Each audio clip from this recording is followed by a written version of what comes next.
सतगुर की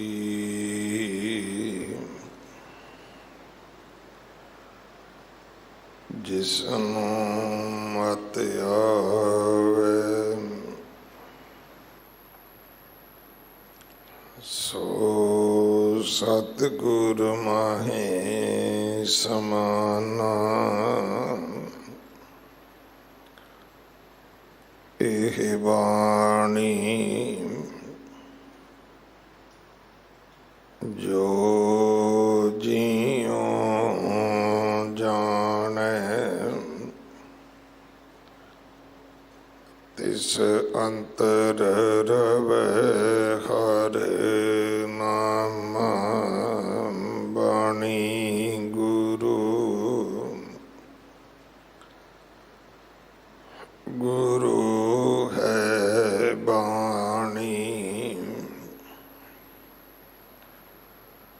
विच बाणी अमृत सारे।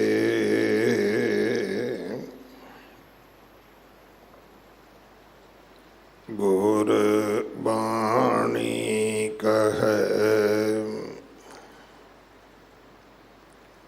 सेवक जन माने पर तख गुरु निस्तारे।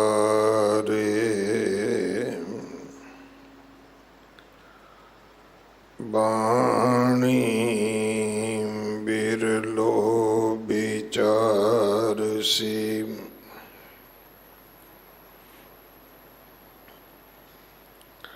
जे को गुरमुख होए।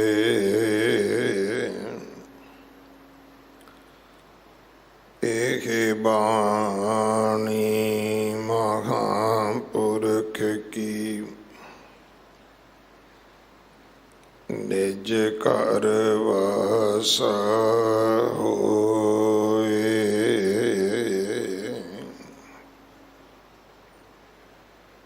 श्री राग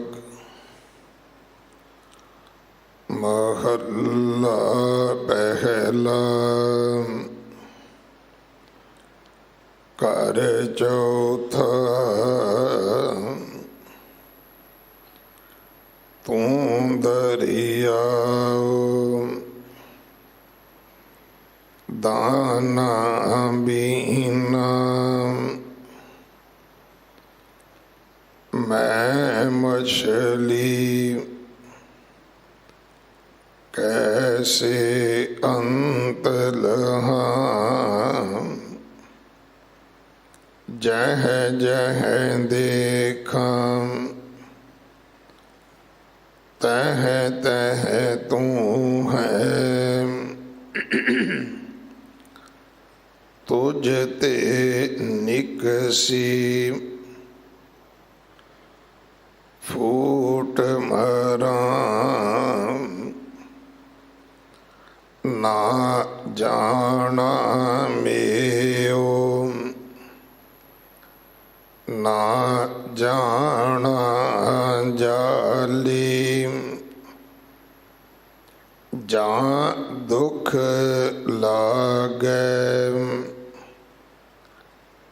ता तुझे संभाली रहाओ। तू भरपूर जाने मैं दूर। जो कछ करीं सो तेरे दूर। तू देखे हाँ मुकर पाओ तेरे काम ना तेरे नाए। जेता देहें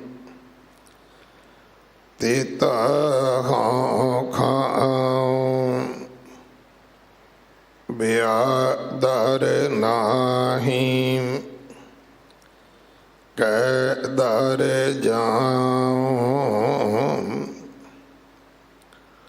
नानक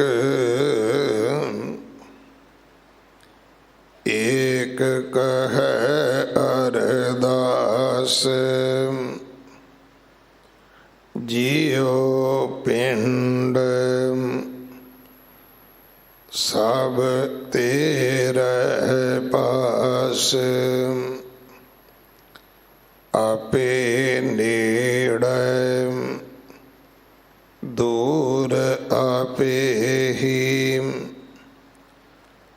आपे मंज में आनो आपे वेख सुन आपे ही कुदरत करे जहानो जो तिस पावे नानक हुक्म सोई परवानो आपे वेख सुन आपे ही आपे वेख सुन आपे ही कुदरत करे जहानो जो तिस पावे नानक हुक्म सोई परवानो।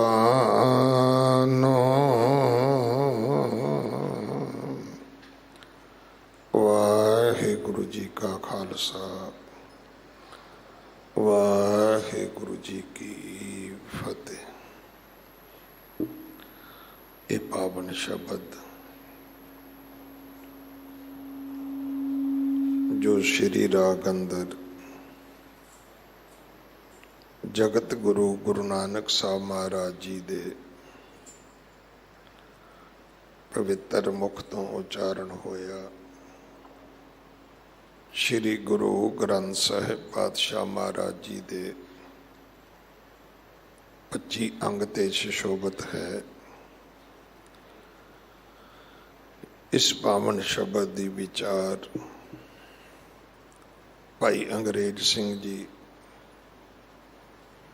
हैड ग्रंथी गुरुद्वारा सीसगंज साहब आप जी नूं सरवण करवाउणगे।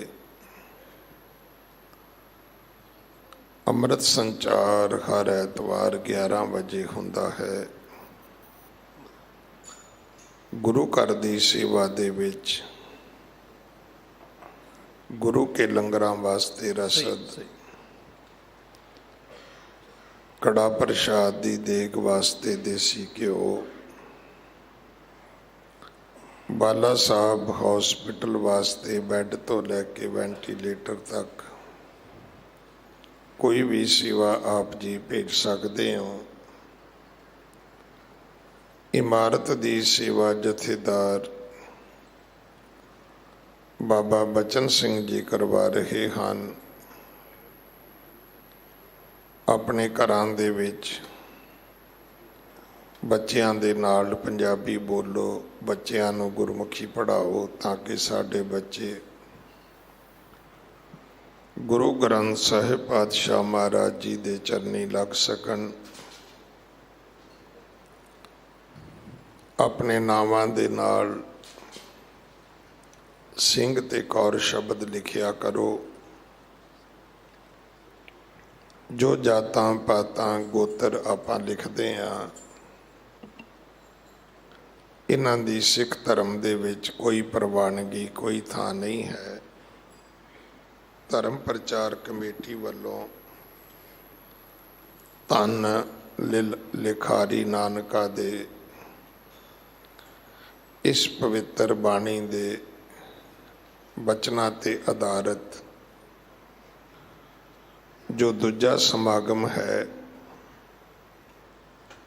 ਗੁਰੂ ਅੰਗਦ ਸਾਹਿਬ ਮਹਾਰਾਜ ਜੀ ਦੇ ਪਵਿੱਤਰ ਨਾਮ ਤੋਂ।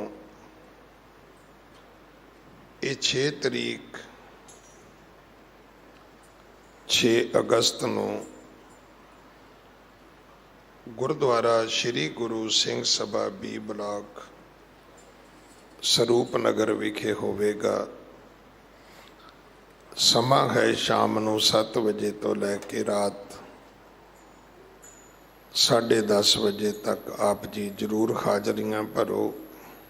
ਅਗਲੇ ਸਮੇਂ ਲਈ ਗੁਰਬਾਣੀ ਵਿਚਾਰ ਸਰਵਣ ਕਰੀਏ ਜੀ। ਵਾਹਿਗੁਰੂ ਜੀ ਕਾ ਖਾਲਸਾ, ਵਾਹਿਗੁਰੂ ਜੀ ਕੀ ਫਤਿਹ। ਵਾਹਿਗੁਰੂ ਸਾਹਿਬ ਜੀ। ਸਤਨਾਮ ਵਾਹਿਗੁਰੂ ਸਾਹਿਬ ਜੀ। ਤੁਮਰੇ ਗੁਣ ਕਿਆ ਕਹਾਂ ਮੇਰੇ ਸਤਿਗੁਰਾ। जब गुर बोले तब विषम हो जाए। तुमरे गुण क्या कहाँ मेरे सतगुरा। जब गुर बोले तब विषम हो जाए। हम जैसे अपराधी अवर कोई रखे, जैसे हम सतगुर राख लिए छड़ाए। तू गुर पिता तू है गुरु माता। तू गुर बंदप मेरा सखा सखाए। सुनो बिनंतिया स्वामी मेरे राम। कोट अपराध परे भी तेरे चेरे राम। कोट अपराध हमारे खंडो अनक विधि समझाओ। हम अज्ञान अल्प मत थोरी तुम आपन बिरद रखाओ।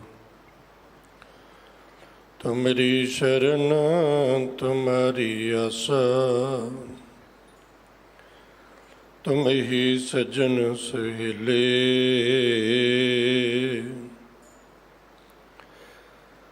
राखो राखन हार दयाला नानक घर के गोले। राख राखन हार दयाला नानक घर के गोले। सन्मान सत्कारयोग गुरु सवारी गुरु प्यारी गुरु का रूप स्वरूप खालसा साध संगत जी वडभागी हो साहिब नसीब हो उत्तम कर्मा वाले हो। बड़े प्यार सत्कार भावना सहित बाला प्रीतम सतगुरु धन धन धन श्री गुरु हरकृष्ण साहिब सच्चे पातशाह महाराज जी दे महान बख्शिशां रहमतां बरकतां अजमतां भरे पवित्र पावन स्थान गुरुद्वारा बंगला साहिब विखे ਦੀਨ ਦੁਨੀ ਦੇ ਮਾਲਕ, ਹਲਤ ਪਲਤ ਦੇ ਰਾਖੇ ਸਤਿਗੁਰੂ ਧੰਨ ਧੰਨ ਸ੍ਰੀ ਗੁਰੂ ਗ੍ਰੰਥ ਸਾਹਿਬ ਪਾਤਸ਼ਾਹ ਮਹਾਰਾਜ ਜੀ ਦੀ ਪਾਵਨ ਪਵਿੱਤਰ ਹਜ਼ੂਰੀ ਵਿੱਚ ਅਥਵਾ ਦੇਸ਼ ਵਿਦੇਸ਼ ਦੂਰ ਦਰਾਡੇ ਇੰਟਰਨੈਟ ਟੈਲੀਵਿਜ਼ਨ ਦੇ ਮਾਧਿਅਮ ਰਾਹੀਂ ਜੁੜ ਕੇ ਗੁਰੂ ਦੇ ਸ਼ਬਦ ਦਾ ਰਸ ਮਾਣ ਰਹੇ ਹੋ। ਲੜੀਵਾਰ ਚੱਲ ਰਹੀ ਸਤਿਗੁਰਾਂ ਦੀ ਪਾਵਨ ਬਾਣੀ ਚੋਂ ਜਿਸ ਸ਼ਬਦ ਦੀ ਅੱਜ ਵਿਚਾਰ ਹੋਣੀ ਹੈ, ਪਵਿੱਤਰ ਪਾਵਨ ਸ਼ਬਦ ਆਪ ਜੀ ਨੇ ਬੜੇ ਪਿਆਰ ਸਹਿਤ ਪੰਥ ਦੀ ਮਹਾਨ ਸ਼ਖਸੀਅਤ ਸਨਮਾਨ ਸਤਿਕਾਰਯੋਗ ਸਿੰਘ ਸਾਹਿਬ ਗਿਆਨੀ ਰਣਜੀਤ ਸਿੰਘ ਜੀ ਸਤਿਗੁਰਾਂ ਦੇ ਇਸ ਪਾਵਨ ਦਰ ਦੇ ਸਤਿਕਾਰਯੋਗ ਹੈਡ ਗ੍ਰੰਥੀ ਸਾਹਿਬ ਜੀ, ਤਿੰਨਾਂ ਪਾਸੋਂ ਬੜੇ ਪਿਆਰ ਸਹਿਤ ਸਰਵਣ ਕੀਤਾ ਹੈ। ਸਾਡੇ ਭਲੇ ਹਿੱਤ ਸਤਿਗੁਰਾਂ ਨੇ ਜੋ ਮਹਿਮਾਮਈ ਬੋਲ ਸੰਸਾਰ ਨੂੰ ਬਖਸ਼ਿਸ਼ ਕੀਤੇ ਨੇ, ਆਓ ਰਲ ਮਿਲ ਕੇ ਵਿਚਾਰ ਕਰੀਏ। ਤੇ ਵਿਚਾਰ ਆਰੰਭਤਾ ਤੋਂ ਪਹਿਲਾਂ ਗੁਰੂ ਬਖਸ਼ਿਸ਼ ਕੀਤੀ, ਗੁਰੂ ਫਤਿਹ ਪ੍ਰਵਾਨ ਕਰੋ ਜੀ, ਅਸੀਸ ਬਖਸ਼ੋ, ਸਾਰੇ ਕਰੋ ਕਿਰਪਾ। ਵਾਹਿਗੁਰੂ ਜੀ ਕਾ ਖਾਲਸਾ, ਵਾਹਿਗੁਰੂ ਜੀ ਕੀ ਫਤਿਹ। ਧੰਨ ਗੁਰੂ ਗ੍ਰੰਥ ਸਾਹਿਬ ਪਾਤਸ਼ਾਹ ਮਹਾਰਾਜ ਜੀ ਦੇ ਪੰਜੀ ਅੰਗ ਉੱਪਰ ਸੁਸ਼ੋਭਿਤ ਸ੍ਰੀ ਰਾਗ ਅੰਦਰ ਸਾਹਿਬ ਗੁਰੂ ਨਾਨਕ ਪਾਤਸ਼ਾਹ ਮਹਾਰਾਜ ਜੀ ਦੇ ਪਾਵਨ ਮੁਖਾਰ ਬਿੰਦ ਤੋਂ ਪ੍ਰਗਟ ਹੋਏ ਰੱਬੀ ਬਾਣੀ ਕੇ ਇਹ ਮਹਾਨ ਬੋਲ ਸ੍ਰੀ ਰਾਗ ਮਹੱਲਾ ਪਹਿਲਾ ਘਰ ਚੌਥਾ। ਚੌਥੇ ਘਰ ਵਿੱਚ ਸ੍ਰੀ ਰਾਗ ਅੰਦਰ ਸਤਿਗੁਰੂ ਗੁਰੂ ਨਾਨਕ ਮਹਾਰਾਜ ਜੀ ਨੇ ਇਹ ਮਹਾਨ ਕਿਰਪਾ ਕੀਤੀ ਹੈ, ਜਿਸ ਵਿੱਚ ਰਹਾਉ ਦੀਆਂ ਪੰਕਤੀਆਂ ਨੇ। ਨਾ ਜਾਣਾ ਮਿਓ ਨਾ ਜਾਣਾ ਜਾਲੀ, ਜਾਂ ਦੁੱਖ ਲਾਗੇ ਤੈ ਤੁਝੇ ਸੰਭਾਲੀ। ਧਰਮ ਦੀ ਦੁਨੀਆ ਦਾ ਮਹਾਨ ਗੁਣ ਸਤਿਗੁਰੂ ਜੀ ਨੇ ਇਸ ਸ਼ਬਦ ਵਿੱਚ ਬਖਸ਼ਿਸ਼ ਕੀਤਾ। ਬਾਹਰੀ ਤੌਰ ਤੇ ਜਿੰਨਾ ਜਿੰਨਾ ਮਨੁੱਖ ਦਾਨਾ ਬਣੇ, ਸਿਆਣਾ ਬਣੇ, ਸੂਝਵਾਨ ਹੋਵੇ, ਵਿਦਵਾਨ ਹੋਵੇ, ਧਨਵਾਨ ਹੋਵੇ, ਗਿਆਨਵਾਨ ਹੋਵੇ, ਬਲਵਾਨ ਹੋਵੇ, ਉਨੀ ਉਹਦੀ ਸ਼ੋਭਾ ਹੁੰਦੀ ਹੈ। ਔਰ ਹਰ ਮਨੁੱਖ ਇਹ ਯਤਨ ਕਰਦਾ ਹਰ ਇੱਕ ਪੱਖ ਤੋਂ। ਕੋਈ ਸਰੀਰਕ ਪੱਖ ਤੇ ਬਲਵਾਨ ਹੋਣਾ ਚਾਹੁੰਦਾ, ਕੋਈ ਧਨ ਦੇ ਤੌਰ ਤੇ ਧਨਵਾਨ ਹੋਣਾ ਚਾਹੁੰਦਾ, ਕੋਈ ਬਹੁਤ ਪੜ੍ਹ ਲਿਖ ਕੇ ਵਿਦਵਾਨ ਹੋਣਾ ਚਾਹੁੰਦਾ। ਔਰ ਦੁਨੀਆ ਹੋ ਰਹੀ ਹੈ। ਕਿਉਂ ਹੋ ਰਹੀ ਹੈ? ਕਿਉਂਕਿ ਉਹਦੀ ਏਵਜ਼ ਵਿੱਚ ਬੰਦੇ ਨੂੰ ਕੁਝ ਮਿਲਦਾ ਹੈ, ਸਤਿਕਾਰ ਮਿਲਦਾ ਹੈ, ਸ਼ੋਭਾ ਮਿਲਦੀ ਹੈ। ਬੰਦਾ ਇਹ ਸੋਚਦਾ ਹੈ ਕਿ ਜ਼ਿੰਦਗੀ ਦੇ 4 ਦਿਨ ਸੌਖੇ ਨਿਕਲ ਜਾਣਗੇ, ਯਤਨ ਕਰਦਾ ਹੈ। ਧਰਮ ਦੀ ਦੁਨੀਆ ਦਾ ਜਿਹੜਾ ਮਾਰਗ ਹੈ ਇਹਦੇ ਤੋਂ ਬਿਲਕੁਲ ਵਿਪਰੀਤ ਹੈ, ਬਿਲਕੁਲ ਉਲਟ ਹੈ, ਬਿਲਕੁਲ ਵਿਪਰੀਤ ਹੈ। ਇੱਥੇ ਕੁਝ ਜਾਣਨਾ ਨਹੀਂ, ਇੱਥੇ ਗਿਆਨਵਾਨ, ਬਲਵਾਨ, ਧਨਵਾਨ ਨਹੀਂ ਬਣਨਾ। ਇੱਥੇ ਕੁਝ ਪਾਉਣਾ ਨਹੀਂ, ਬਲਕਿ ਇੱਥੇ ਕੁਝ ਗਵਾਉਣਾ ਹੈ। ਬਾਹਰੀ ਤੌਰ ਤੇ ਬੰਦਾ ਜਨਮ ਤੋਂ ਲੈ ਕੇ ਕੁਝ ਪਾਉਂਦਾ ਹੈ, ਜੋੜਦਾ। ਔਰ ਧਰਮ ਦੇ ਮਾਰਗ ਤੇ ਕੁਝ ਪਾਉਣਾ ਨਹੀਂ, ਕੁਝ ਗਵਾਉਣਾ ਹੈ। ਜਦੋਂ ਅੰਦਰ ਦੀ ਯਾਤਰਾ ਤੇ ਮਨੁੱਖ ਨਿਕਲੇਗਾ, ਸਿਰਫ ਗਵਾਉਣ ਦੀ ਲਾਲਸਾ ਹੈ। ਧਰਮ ਦੇ ਮਾਰਗ ਤੇ ਗਵਾਉਣ ਦੀ ਲਾਲਸਾ। ਇੱਥੇ ਪਹਿਲਾ ਫਲਸਫਾ ਹੀ ਗਵਾਉਣ ਦਾ ਹੈ, ਕੁਝ ਪਾਉਣ ਦਾ ਨਹੀਂ ਹੈ, ਗਵਾਉਣ ਦਾ ਹੈ। ਆਪਣੇ ਆਪ ਨੂੰ ਜਣਾਉਣ ਦਾ ਨਹੀਂ, ਆਪਣੇ ਆਪ ਨੂੰ ਮਿਟਾਉਣ ਦਾ ਹੈ।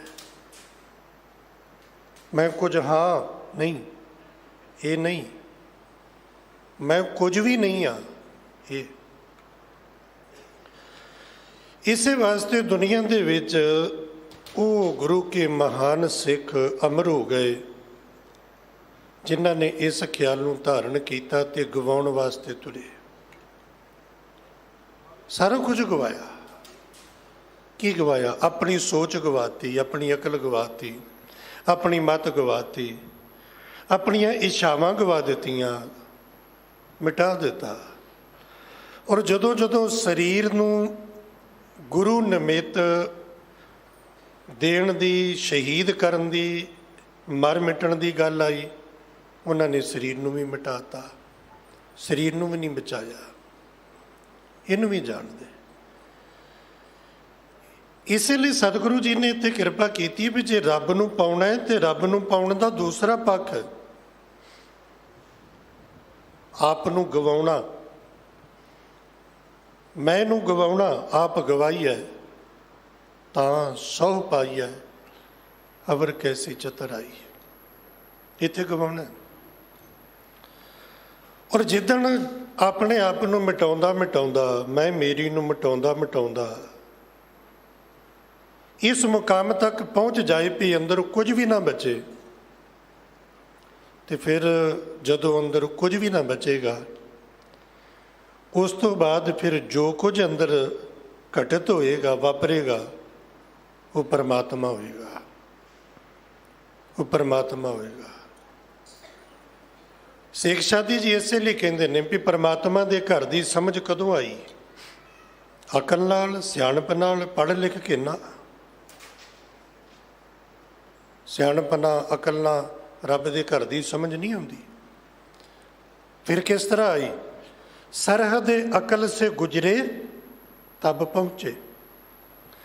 ਜਦੋਂ ਮੈਂ ਆਪਣੀ ਅਕਲ ਦੀ ਸਰਹੱਦ, ਬਾਰਡਰ ਪਾਰ ਕਰ ਗਿਆ, ਅਕਲ ਨੂੰ ਪਿੱਛੇ ਛੱਡਤਾ, ਖਤਮ ਕਰਤਾ ਆਪਣੀ ਅਕਲ ਨੂੰ, ਫਿਰ ਰੱਬ ਦੇ ਘਰ ਪਹੁੰਚਿਆ।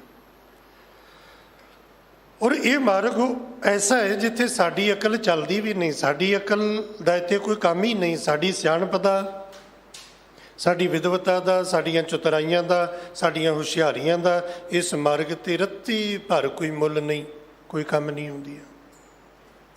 ਚਤੁਰਾਈ ਨਾ ਚਤੁਰਭੁਜ ਪਾਈਏ, ਕੰਮ ਨਹੀਂ ਆਉਣਗੀਆਂ। ਇੱਥੇ ਕੀ ਕੰਮ ਆਏਗਾ?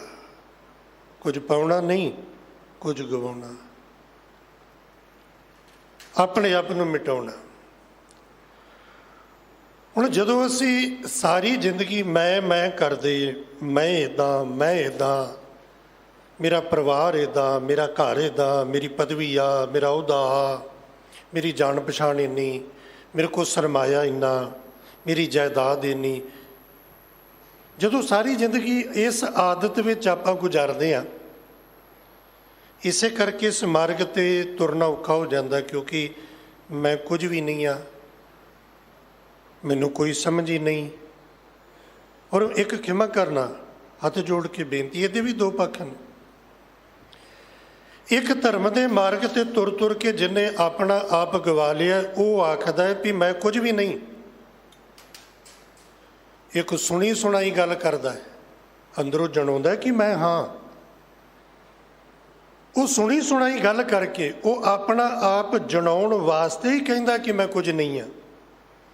ਆਪਾਂ ਨੂੰ ਬੜੇ ਇਸ ਤਰ੍ਹਾਂ ਦੇ ਮਿਲਦੇ ਨੇ, ਤੁਸੀਂ ਵੇਖਦੇ ਹੋ, ਜਿਹੜੇ ਹਮੇਸ਼ਾ ਮੈਂ ਤੇ ਦਾਸ ਹਾਂ ਜੀ, ਮੈਂ ਤੇ ਸੇਵਕ ਹਾਂ ਜੀ, ਬੜੇ ਬੜੇ ਸ਼ਬਦ ਵਰਤਣਗੇ,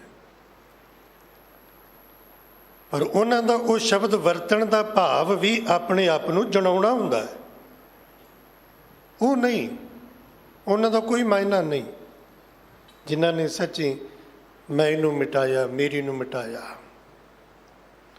ਆਪਸ ਕੋ ਜੋ ਜਾਣੇ ਨੀਚਾ, ਦਿਖਾਉਣ ਲਈ ਨਹੀਂ, ਸਿਰਫ ਇਸ ਕਰਕੇ ਨਹੀਂ ਕਿ ਜਿਹੜਾ ਇਹ ਆਖਦਾ ਹੈ ਜਾਂ ਇਹ ਜਣਾਉਂਦਾ ਕਿ ਮੈਂ ਨੀਵਾਂ, ਤੇ ਉਹਨੂੰ ਬੜੀ ਸ਼ੋਭਾ ਮਿਲਦੀ ਹੈ, ਸ਼ੋਭਾ ਦੇ ਲਾਲਚ ਵਿੱਚ ਆਪਣੇ ਆਪ ਨੂੰ ਨੀਵਾਂ ਦਿਖਾਵੇ, ਜਣਾਵੇ, ਨਹੀਂ, ਸੱਚੀ ਹੋ ਜਾਵੇ।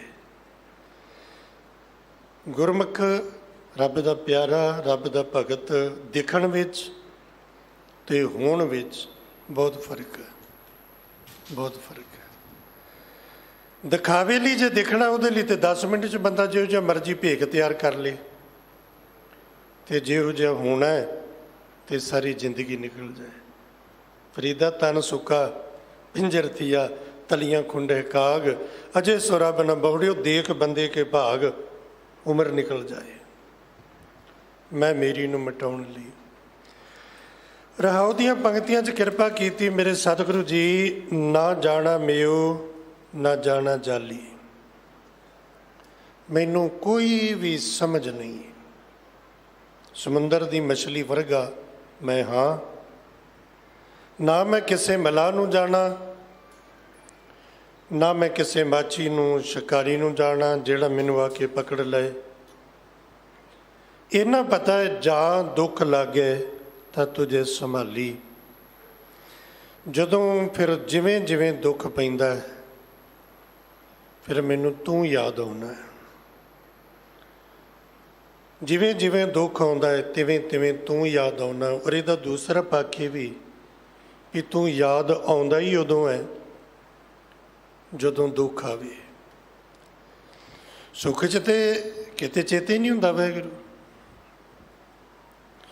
ਸੌਖੀ ਜੀ ਉਦਾਹਰਣ ਆਪਣੇ ਘਰ ਪਰਿਵਾਰਾਂ 'ਚੋਂ ਕੋਈ ਪ੍ਰਾਣੀ ਚੜ੍ਹਾਈ ਕਰ ਜਾਂਦਾ, ਕਿਸੇ ਦੇ ਮ੍ਰਿਤਕ ਅਰਦਾਸ ਸਮਾਗਮ ਵਿੱਚ ਜਿੰਨੀ ਇਕਾਗਰਤਾ ਨਾਲ ਸੰਗਤ ਗੁਰੂ ਗ੍ਰੰਥ ਸਾਹਿਬ ਦੇ ਹਜ਼ੂਰ ਬੈਠੀ ਹੁੰਦੀ ਹੈ, ਕਿਤੇ ਵਿਆਹ ਦੇ ਵਿੱਚ ਆਪਾਂ ਵੇਖਿਆ ਵੀ ਇੱਦਾਂ ਬੈਠੇ ਹੋਣ ਲੋਕ? ਕਿਤੇ ਵਿਆਹ 'ਚ ਵੇਖਿਆ ਆਪਾਂ ਤਾਂ? ਖੁਸ਼ੀ ਦਾ ਵੇਲਾ ਹੋਵੇ ਤੇ ਰੱਬ ਚੇਤਾ ਆਵੇ ਤੇ ਹੋ ਹੀ ਨਹੀਂ ਸਕਦਾ। ਫਿਰ ਤੇ ਬੰਦਾ ਦੂਜੇ ਪਾਸੇ ਤੁਰਦਾ, ਫਿਰ ਤੇ ਮਨਮੁਖਾਂ ਵਾਲੇ ਕੰਮ ਕਰਦਾ। ਦੁੱਖ 'ਚ ਹੀ ਉਹ ਚੇਤੇ ਆਉਂਦਾ ਹੈ। ਹਿੰਦੀ ਦਾ ਬੜਾ ਪਿਆਰਾ ਇੱਕ ਦੋਹਾ ਹੈ, ਕਬੀਰ ਬਾਣੀ 'ਚੋਂ, ਹਿੰਦੀ 'ਚ, ਗੁਰੂ ਗ੍ਰੰਥ ਸਾਹਿਬ ਜੀ ਦਾ ਬਚਨ ਨਹੀਂ। ਕਬੀਰ ਦੁੱਖ ਮੈਂ ਸਿਮਰਨ ਸਭ ਕਰੇ, ਸੁਖ ਮੈਂ ਕਰੇ ਨਾ ਕੋਏ, ਜੇ ਸੁਖ ਮੈਂ ਸਿਮਰਨ ਕਰੇ ਦੁੱਖ ਕਾਹੇ ਕੋ ਹੋਏ। ਜੇ ਕਿਤੇ ਸੁੱਖ ਵਿੱਚ ਤੂੰ ਯਾਦ ਕਰੇ ਤੇ ਦੁੱਖ ਆਵੇ ਹੀ ਨਾ, ਉਹ ਯਾਦ ਹੀ ਦੁੱਖ 'ਚ ਆਉਂਦਾ ਹੈ। ਜਾਂ ਦੁੱਖ, ਜਦੋਂ ਦੁੱਖ ਆਉਂਦਾ ਹੈ ਜਾਂ ਦੁੱਖ ਲੱਗ ਗਿਆ ਤਾਂ ਤੁਝੇ ਸੰਭਾਲੀ, ਉਦੋਂ ਫਿਰ ਮੈਨੂੰ ਰੱਬ ਦਾ ਧਿਆਨ ਆਉਂਦਾ ਹੈ, ਉਦੋਂ ਰੱਬ ਦਾ ਧਿਆਨ ਆਉਂਦਾ ਹੈ। ਇਹ ਰਹਾਉ ਦੀਆਂ ਪੰਕਤੀਆਂ, ਇਹਨਾਂ ਦੇ ਓਤ ਪੋਤ ਹੀ ਇਹ ਸਾਰੀ ਸ਼ਬਦ ਦੀ ਵਿਚਾਰ ਚੱਲੇਗੀ। ਤੇ ਅਰੰਭਤਾ ਤੁਮ ਦਰਿਆਓ ਦਾਨਾ ਬੀਨਾ, ਮੈਂ ਮਛਲੀ ਕੈਸੇ ਅੰਤ ਲਹਾ। ਇਹ ਸ਼ਬਦ ਸਿਰਫ ਕਹਿਣ ਮਾਤਰ ਜੇ ਆਪਾਂ ਕਹਿ ਲਈਏ ਤੇ ਇਹਦਾ ਪੱਖ ਮਸਕੀਨ ਸਾਹਿਬ ਜੀ ਇਸ ਤਰ੍ਹਾਂ ਜ਼ਿਕਰ ਕਰਦੇ। ਸਮੁੰਦਰ ਦੇ ਕੰਢੇ ਤੇ ਦੋ ਬੰਦੇ ਬੈਠੇ ਨੇ, ਇੱਕ ਹੈ ਆਮ ਸਧਾਰਨ ਬੰਦਾ, ਇੱਕ ਹੈ ਚੁੱਭੀਆਂ ਮਾਰਨ ਵਾਲਾ ਗੋਤਾਖੋਰ। ਦੋ ਬੰਦੇ ਬੈਠੇ ਨੇ ਔਰ ਦੋਵਾਂ ਦੇ ਸ਼ਬਦ ਇੱਕੋ। ਜਿਹਨੇ ਕਿਤੇ ਸਮੁੰਦਰ 'ਚ ਪੈਰ ਨਹੀਂ ਪਾਇਆ ਉਹ ਵੀ ਇਹ ਕਹਿ ਰਿਹਾ ਕਿ ਸਮੁੰਦਰ ਬਹੁਤ ਡੂੰਘਾ ਹੈ, ਔਰ ਜਿਹੜਾ ਅੰਦਰ ਚੁੱਭੀਆਂ ਮਾਰਦਾ ਉਹ ਵੀ ਕਹਿ ਰਿਹਾ ਕਿ ਸਮੁੰਦਰ ਬਹੁਤ ਡੂੰਘਾ ਹੈ। ਸ਼ਬਦ ਦੋਨਾਂ ਦੇ ਇੱਕੋ ਜਿਹੇ। ਜਿਹਨੇ ਕਿਤੇ ਸਮੁੰਦਰ 'ਚ ਪੈਰ ਨਹੀਂ ਪਾਇਆ ਉਹ ਵੀ ਕਹਿ ਰਿਹਾ ਸਮੁੰਦਰ ਬਹੁਤ ਡੂੰਘਾ ਹੈ ਜੀ, ਬੜਾ ਡੂੰਘਾ, ਇਹਦਾ ਕੋਈ ਅੰਤ ਨਹੀਂ। ਔਰ ਜਿਹੜਾ ਰੋਜ਼ ਗੋਤੇ ਮਾਰਦਾ ਵਿੱਚ ਨਿਮਾਣ ਤੱਕ ਜਾਂਦਾ ਹੈ ਉਹ ਵੀ ਕਹਿ ਰਿਹਾ ਕਿ ਸਮੁੰਦਰ ਬਹੁਤ ਡੂੰਘਾ, ਇਹਦਾ ਕੋਈ ਅੰਤ ਨਹੀਂ। ਸ਼ਬਦ ਤੇ ਦੋਵਾਂ ਦੇ ਇੱਕੋ ਜਿਹੇ, ਪਰ ਇੱਕੋ ਜਿਹੇ ਸ਼ਬਦ ਹੋਣ ਦੇ ਬਾਵਜੂਦ ਵੀ ਦੋਨਾਂ ਦੇ ਭਾਵ ਵਿੱਚ, ਦੋਨਾਂ ਦੀ ਸੋਚ ਵਿੱਚ, ਦੋਨਾਂ ਦੇ ਭਰੋਸੇ ਵਿੱਚ, ਦੋਨਾਂ ਦੇ ਵਿਸ਼ਵਾਸ ਵਿੱਚ, ਦੋਨਾਂ ਦੇ ਯਕੀਨ ਵਿੱਚ ਜ਼ਮੀਨ ਅਸਮਾਨ ਦਾ ਫਰਕ ਹੈ। ਸ਼ਬਦ ਇੱਕੋ ਨੇ। ਇੱਕ ਨੇ ਕਿਹਾ ਸਮੁੰਦਰ ਬਹੁਤ ਡੂੰਘਾ, ਪਰ ਉਹ ਸੁਣਿਆ ਸੁਣਾਇਆ ਕਹਿ ਰਿਹਾ, ਉਹਨੂੰ ਨਹੀਂ ਪਤਾ ਵੀ ਡੂੰਘਾ। ਭਾਵ ਹੋ ਸਕਦਾ ਨਾ ਵੀ ਹੋਵੇ, ਹੋ ਸਕਦਾ 4 ਫੁੱਟ ਤੋਂ ਡੂੰਘਾ ਨਾ ਹੋਵੇ, ਹੋ ਸਕਦਾ। ਕਿਉਂ ਹੋ ਸਕਦਾ? ਕਿਉਂਕਿ ਮੈਂ ਕਿਹੜਾ ਵੜ ਕੇ ਵੇਖਿਆ, ਮੇਰਾ ਤਜਰਬਾ ਥੋੜ੍ਹੀ। ਪਰ ਮੈਂ ਇਸ ਲਈ ਕਹਿ ਰਿਹਾ ਕਿ ਸਾਰੇ ਲੋਕ ਕਹਿ ਰਹੇ ਨੇ। ਔਰ ਤੁਸੀਂ ਇਸ ਚੀਜ਼ ਨੂੰ ਕਦੀ ਅਹਿਸਾਸ ਕਰਕੇ ਵੇਖਿਓ, ਜਿਹੜੀ ਚੀਜ਼ ਤੁਹਾਡੇ ਨਿੱਜ ਦੇ ਤਜਰਬੇ ਵਿੱਚ ਆਈ ਹੈ ਉਹਦਾ ਔਰ ਸੁਣੀ ਸੁਣਾਈ ਗੱਲ ਦਾ ਬੜਾ ਫਰਕ ਹੈ। ਗੁਰੂ ਦਰ ਆਪਾਂ ਆਉਂਦੇ ਹਾਂ ਨਾ ਮਹਾਰਾਜ ਦੇ ਘਰ, ਗੁਰੂ ਹਰਕ੍ਰਿਸ਼ਨ ਸਾਹਿਬ ਮਹਾਰਾਜ ਦੇ ਘਰ, ਸਾਰੇ ਲੋਕ ਇਹ ਕਹਿੰਦੇ ਨੇ ਗੁਰੂ ਹਰਕ੍ਰਿਸ਼ਨ ਸਾਹਿਬ ਮਹਾਰਾਜ ਜੀ ਦੇ ਘਰੋਂ ਸਭ ਕੁਝ ਮਿਲਦਾ ਹੈ, ਬੜੀਆਂ ਵਡਿਆਈਆਂ ਨੇ ਸਤਿਗੁਰੂ ਦੀਆਂ, ਜੋ ਮੰਗੋ ਮਿਲਦਾ ਹੈ, ਸਭ ਦੇ ਦੁੱਖ ਦੂਰ ਹੁੰਦੇ ਨੇ, ਹਰ ਕੋਈ ਕਹਿ ਰਿਹਾ। ਪਰ ਇੱਕ ਕਹਿ ਰਿਹਾ ਸੁਣਿਆ ਸੁਣਾਇਆ, ਉਹਦਾ ਖੁਦ ਦਾ ਤਜਰਬਾ ਨਹੀਂ ਵੀ ਸੱਚੀ ਹੁੰਦਾ ਵੀ ਹੈ ਕਿ ਨਹੀਂ ਹੁੰਦਾ। ਸੁਣਿਆ ਸੁਣਾਇਆ ਕਹਿ ਰਿਹਾ, ਸਾਰੇ ਕਹਿ ਰਹੇ ਨੇ ਤੇ ਮੈਂ ਵੀ ਇਹੀ ਆਖਣਾ। ਸਾਰੇ ਕਹਿ ਰਹੇ ਨੇ ਗੁਰੂ ਬੜਾ ਬੇਅੰਤ ਹੈ ਤੇ ਮੈਂ ਕੀ ਆਖਾਂ ਵੀ ਨਹੀਂ। ਸਾਰੇ ਕਹਿ ਰਹੇ ਨੇ ਗੁਰੂ ਘਰੋਂ ਸਾਰਾ ਕੁਝ ਮਿਲਦਾ ਤੇ ਮੈਂ ਕੀ ਆਖਾਂ ਨਹੀਂ, ਇਸ ਲਈ ਮੈਂ ਵੀ ਉਹੀ ਆਖਣਾ। ਸੁਣਿਆ ਸੁਣਾਇਆ ਕਹਿਣ ਵਿੱਚ ਔਰ ਇੱਕ ਹਕੀਕਤ ਜਿਹਦਾ ਤਜਰਬਾ ਹੈ, ਜਿਹਦੇ ਨਾਲ ਹੋਇਆ, ਜਿਹਨੇ ਮੰਗਿਆ, ਗੁਰੂ ਨੇ ਸਭ ਕੁਝ ਦਿੱਤਾ, ਉਹਦਾ ਤਜਰਬਾ, ਉਹਦਾ ਭਰੋਸਾ ਹੈ, ਉਹਦੇ ਕਹਿਣ ਵਿੱਚ ਤੇ ਸੁਣੇ ਸੁਣਾਏ ਦੇ ਕਹਿਣ ਵਿੱਚ ਬੜਾ ਫਰਕ ਹੈ।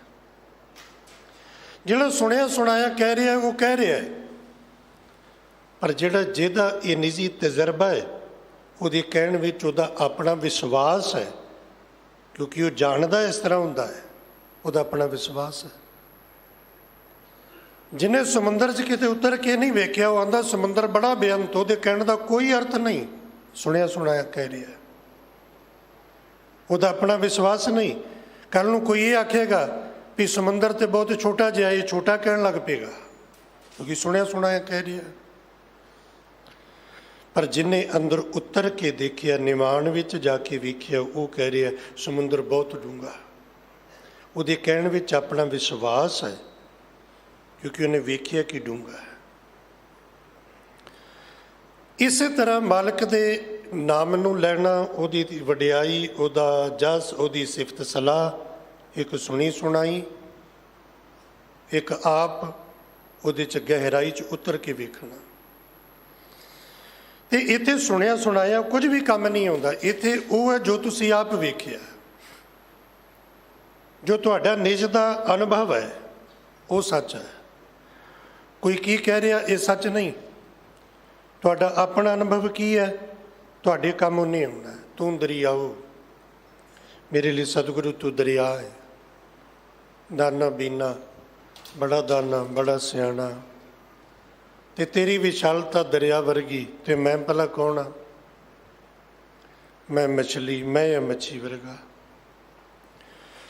ਹੁਣ ਮੱਛੀ ਦੀ ਉਪਜ ਵੀ ਤੇਰੇ ਕਰਕੇ ਹੈ। ਮੱਛੀ ਦੀ ਉਪਜ, ਜਿਹੜੇ ਕਹਿੰਦੇ ਨਾ ਰੱਬ ਨਹੀਂ ਹੁੰਦਾ, ਉਹ ਹਾਲਤ ਇਸ ਤਰ੍ਹਾਂ ਦੀ ਹੈ, ਮੱਛੀ ਆਖੇ ਦਰਿਆ ਹੁੰਦਾ ਹੀ ਨਹੀਂ।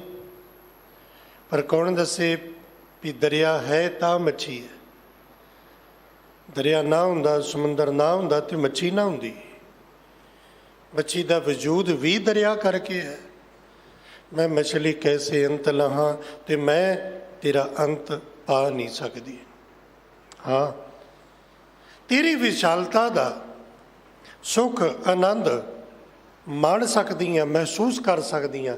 ਮੱਛੀ ਪਾਣੀ ਦਾ, ਸਮੁੰਦਰ ਦਾ ਆਨੰਦ ਮਾਣਦੀ ਹੈ, ਮਾਣ ਸਕਦੀ ਹੈ, ਜਿੱਥੇ ਵੀ ਹੈ ਆਨੰਦ ਵਿੱਚ ਹੈ। ਪਰ ਆਖੇ ਵੀ ਇਹ ਬੰਨਾ ਕਿਹੜਾ ਤੇ ਉਹ ਬੰਨਾ ਕਿਹੜਾ, ਚੌੜਾਈ ਕਿੰਨੀ ਤੇ ਲੰਬਾਈ ਕਿੰਨੀ, ਗਹਿਰਾਈ ਕਿੰਨੀ, ਇਹਦੇ ਵਿੱਚ ਕੀ ਹੈ ਕੀ ਨਹੀਂ, ਮੱਛੀ ਇਹ ਨਹੀਂ ਜਾਣ ਸਕਦੀ।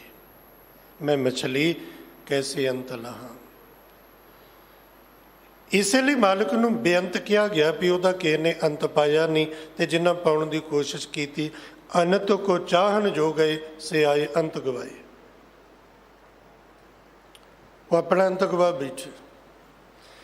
ਜਿਹੜੇ ਕੁਝ ਪਾਉਣ ਵਾਸਤੇ ਤੁਰੇ ਸੀ ਕਿ ਪਾ ਕੇ ਦੱਸਾਂਗੇ, ਜਦੋਂ ਉਹਨਾਂ ਪਾ ਲਿਆ ਦੱਸਣ ਜੋਗੇ ਨਾ ਰਹੇ। ਰਾਮ ਪਦਾਰਥ ਪਾਇ ਕੇ ਕਬੀਰਾ ਗਾਂਠ ਨਾ ਖੋਲ, ਨਹੀਂ ਪੱਟਣ ਨਹੀਂ ਪਾਰਖੋ, ਨਹੀਂ ਗਾਹਕ ਨਹੀਂ ਮੋਲ। ਕਿਹਨੂੰ ਕੀ ਦਸੀਏ? ਤੇ ਕਬੀਰ ਜੀ ਨੂੰ ਪੁੱਛੋ ਵੀ ਇਹ ਤੇ ਸਾਡੇ ਨਾਲ ਤੁਸੀਂ ਧੋਖਾ ਕਰ ਰਹੇ ਹੋ, ਹੈ ਤੇ ਤੁਸੀਂ ਸਾਡੇ ਚੋਂ, ਸਾਡੇ ਵਰਗੇ, ਤੁਹਾਨੂੰ ਰੱਬ ਮਿਲ ਗਿਆ ਤੇ ਦੱਸ ਦਿਓ ਹਾਂ ਕਿੱਦਾਂ ਦਾ। ਉਹਦੇ ਮਿਲਣ ਦਾ ਸਕੂਨ, ਉਹਦੇ ਮਿਲਾਪ ਦਾ ਆਨੰਦ, ਉਹਦੀ ਪ੍ਰਾਪਤੀ ਦਾ, ਸਹਿਜ ਦਾ ਜੋ ਸੁੱਖ ਹੈ, ਉਹ ਦੱਸ ਦਿਓ ਕਿੱਦਾਂ ਦਾ। ਤੇ ਕਬੀਰ ਸਾਹਿਬ ਕਹਿੰਦੇ ਕਿਵੇਂ ਦੱਸਾਂ? ਕਹੋ ਕਬੀਰ ਗੂੰਗੇ ਗੁੜ ਖਾਇਆ, ਪੁੱਛੇ ਤੇ ਕਿਆ ਕਹੀਏ। ਗੂੰਗੇ ਬੰਦੇ ਨੂੰ ਗੁੜ ਖਵਾ ਕੇ ਪੁੱਛੋ ਉਹਦਾ ਰਸ ਕੀ ਹੈ, ਉਹਦਾ ਸਵਾਦ ਕੀ ਹੈ, ਗੂੰਗਾ ਕਿਵੇਂ ਦੱਸੇ? ਖੁਸ਼ ਹੋ ਸਕਦਾ, ਨੱਚ ਸਕਦਾ, ਦਿਖਾ ਸਕਦਾ, ਆਪਣੀ ਖੁਸ਼ੀ ਦਾ ਆਪਣੇ ਹਾਵ ਭਾਵ ਦੇ ਰਾਹੀਂ ਪ੍ਰਗਟਾਵਾ ਕਰ ਸਕਦਾ, ਪਰ ਬੋਲ ਕੇ ਦੱਸ ਨਹੀਂ ਸਕਦਾ। ਜਿਹਨੇ ਮਾਣਿਆ ਉਹ ਦੱਸ ਨਹੀਂ ਸਕਦਾ, ਜਿਹੜਾ ਦੱਸ ਰਿਹਾ ਉਹਨੇ ਮਾਣਿਆ ਨਹੀਂ। ਸੌਖਾ ਜਿਹਾ। ਜਿਹਦੇ ਪੱਲੇ ਕੁਝ ਹੈ ਉਹ ਆਨੰਦ ਮਾਣ ਰਿਹਾ ਹੈ, ਜਿਹਦੇ ਪੱਲੇ ਕੁਝ ਨਹੀਂ ਉਹ ਰੌਲਾ ਪਾ ਰਿਹਾ ਹੈ। ਇਹ ਹਾਲਤ ਹੈ। ਮੈਂ ਮੱਛੀ ਤੇਰਾ ਅੰਤ ਕਿਵੇਂ ਪਾਵਾਂ, ਜੈ ਜੈ ਦੇਖਾਂ ਤਹਿ ਤੇ ਤੂੰ ਹੈ, ਤੁਝ ਤੇ ਨਿਕਸੀ ਫੂਟ ਮਰਾਂ, ਜਿੱਥੇ ਜਿੱਥੇ ਵੇਖਾਂ ਉੱਥੇ ਉੱਥੇ ਤੂੰ ਹੈ। ਜਿੱਥੇ ਜਿੱਥੇ ਵੇਖਾਂ ਉੱਥੇ ਉੱਥੇ ਤੂੰ ਹੈ। ਪਰ ਤੂੰ ਤਾਂ ਹੈ ਜੇ ਮੈਂ ਵੇਖਾਂ ਤੇ, ਜੇ ਵੇਖਾਂ ਨਾ ਤੇ ਤੂੰ ਨਹੀਂ ਹੈ। ਪਰਮਾਤਮਾ ਹੈ ਕਿ ਪਰਮਾਤਮਾ ਨਹੀਂ ਹੈ, ਪਰਮਾਤਮਾ ਨੇੜੇ ਹੈ ਕਿ ਪਰਮਾਤਮਾ ਦੂਰ ਹੈ, ਪਰਮਾਤਮਾ ਸੁਣਦਾ ਹੈ ਕਿ ਪਰਮਾਤਮਾ ਨਹੀਂ ਸੁਣਦਾ, ਪਰਮਾਤਮਾ ਵੇਖਦਾ ਹੈ ਕਿ ਪਰਮਾਤਮਾ ਨਹੀਂ ਵੇਖਦਾ। ਆਪਣਾ ਸਾਰਿਆਂ ਦਾ ਇਸ ਸੰਬੰਧ, ਇਸ ਵਿਚਾਰ ਵਿੱਚ ਦੋਹਰਾ ਰੁਖ ਹੈ। ਦੋ ਤਰ੍ਹਾਂ ਦੀ ਸਾਡੀ ਸੋਚ, ਇੱਕ ਤਰ੍ਹਾਂ ਦੀ ਨਹੀਂ ਹੈ। ਜਿੱਦਣ ਮੈਂ ਦੁੱਖ ਵਿੱਚ ਹੁੰਦਾ, ਜਿੱਦਣ ਕੋਈ ਮੈਨੂੰ ਸਤਾਉਂਦਾ, ਜਿੱਦਣ ਕੋਈ ਤਕੜਾ ਮੇਰੇ ਤੇ ਹਾਵੀ ਹੁੰਦਾ ਜਿਹਦਾ ਮੈਂ ਕੁਝ ਵਿਗਾੜ ਨਹੀਂ ਸਕਦਾ, ਜਿੱਦਣ ਸਾਰੇ ਦਰਵਾਜ਼ੇ ਬੰਦ ਹੋ ਜਾਂਦੇ ਨੇ, ਕੋਈ ਬਾਹ ਨਹੀਂ ਫੜਦਾ, ਉਦਣ ਮੈਂ ਆਖਦਾ ਪਰਮਾਤਮਾ ਤੇ ਹੈ ਨਾ, ਮਾਲਕ ਤੇ ਸੁਣੇਗਾ, ਰੱਬ ਤੇ ਵੇਖ ਰਿਹਾ। ਕੋਈ ਨਹੀਂ ਹੈ, ਰੱਬ ਤੇ ਸਭ ਦਾ ਹੈ, ਉਦਣ ਹੈ। ਪਰ ਜਿੱਦਣ ਮੈਂ ਸੁੱਖ ਆਨੰਦ ਵਿੱਚ ਹੋਵਾਂ ਉਦਣ ਮੈਂ ਨਹੀਂ ਮੰਨਦਾ ਕਿ ਰੱਬ ਵੇਖ ਰਿਹਾ ਹੈ। ਕੋਈ ਮੈਨੂੰ ਦੁਖੀ ਕਰੇ ਤੇ ਮੈਂ ਕਹਿੰਦਾ ਉਹਨੂੰ ਰੱਬ ਵੇਖੇਗਾ, ਮੈਂ ਕਿਸੇ ਨੂੰ ਦੁਖੀ ਕਰਾਂ ਤੇ ਉਦੋਂ ਮੇਰੀ ਵਿਚਾਰ ਹੋਰ, ਉਦੋਂ ਇਹ ਖਿਆਲ ਨਹੀਂ ਕਿ ਮੈਂ ਕਿਸੇ ਨੂੰ ਤੰਗ ਕਰਾਂਗਾ ਤੇ ਰੱਬ ਮੈਨੂੰ ਵੇਖੇਗਾ ਨਾ।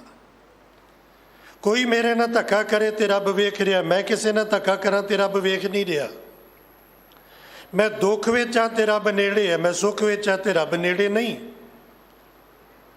ਸਾਹ ਸੌਖਾ ਚੱਲੇ ਬੰਦੇ ਦਾ, ਰੱਬ ਯਾਦ ਨਹੀਂ।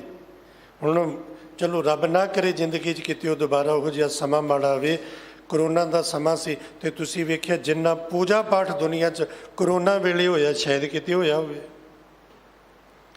ਹਰ ਗਲੀ ਮਹੱਲੇ ਲੋਕ ਛੱਜੇ ਬਨੇਰਿਆਂ 'ਤੇ ਬੈਠੇ, ਸੁਖਮਨੀ ਸਾਹਿਬ ਚੱਲ ਰਿਹਾ, ਮੂਲ ਮੰਤਰ ਚੱਲ ਰਿਹਾ, ਘਰਾਂ 'ਚ ਲੋਕਾਂ ਨੇ ਸਹਿਜ ਪਾਠ ਕੀਤੇ, ਇੱਕ ਨਹੀਂ ਕਈ ਕੀਤੇ ਨਾ। ਜਿਹੜਾ ਕਦੀ ਵਾਹਿਗੁਰੂ ਨਹੀਂ ਸੀ ਆਖਦਾ ਉਹ ਨਿਤਨੇਮ ਕਰਦਾ, ਬਾਣੀ ਪੜ੍ਹਦਾ। ਤੇ ਇਹਦਾ ਦੂਸਰਾ ਪੱਖ ਤੇ ਹੀ ਹੈ ਨਾ ਵੀ ਕਿਤੇ ਨਾ ਕਿਤੇ ਡਰ ਕਰਕੇ, ਦੁੱਖ ਕਰਕੇ, ਜਦੋਂ ਐਂਬੂਲੈਂਸ ਦੀ ਆਵਾਜ਼ ਆਉਂਦੀ ਸੀ ਪਰ ਇਉਂ ਹੀ ਲੱਗਦਾ ਸੀ ਵੀ ਅਗਲਾ ਨੰਬਰ ਆਪਣਾ ਹੀ ਹੈ।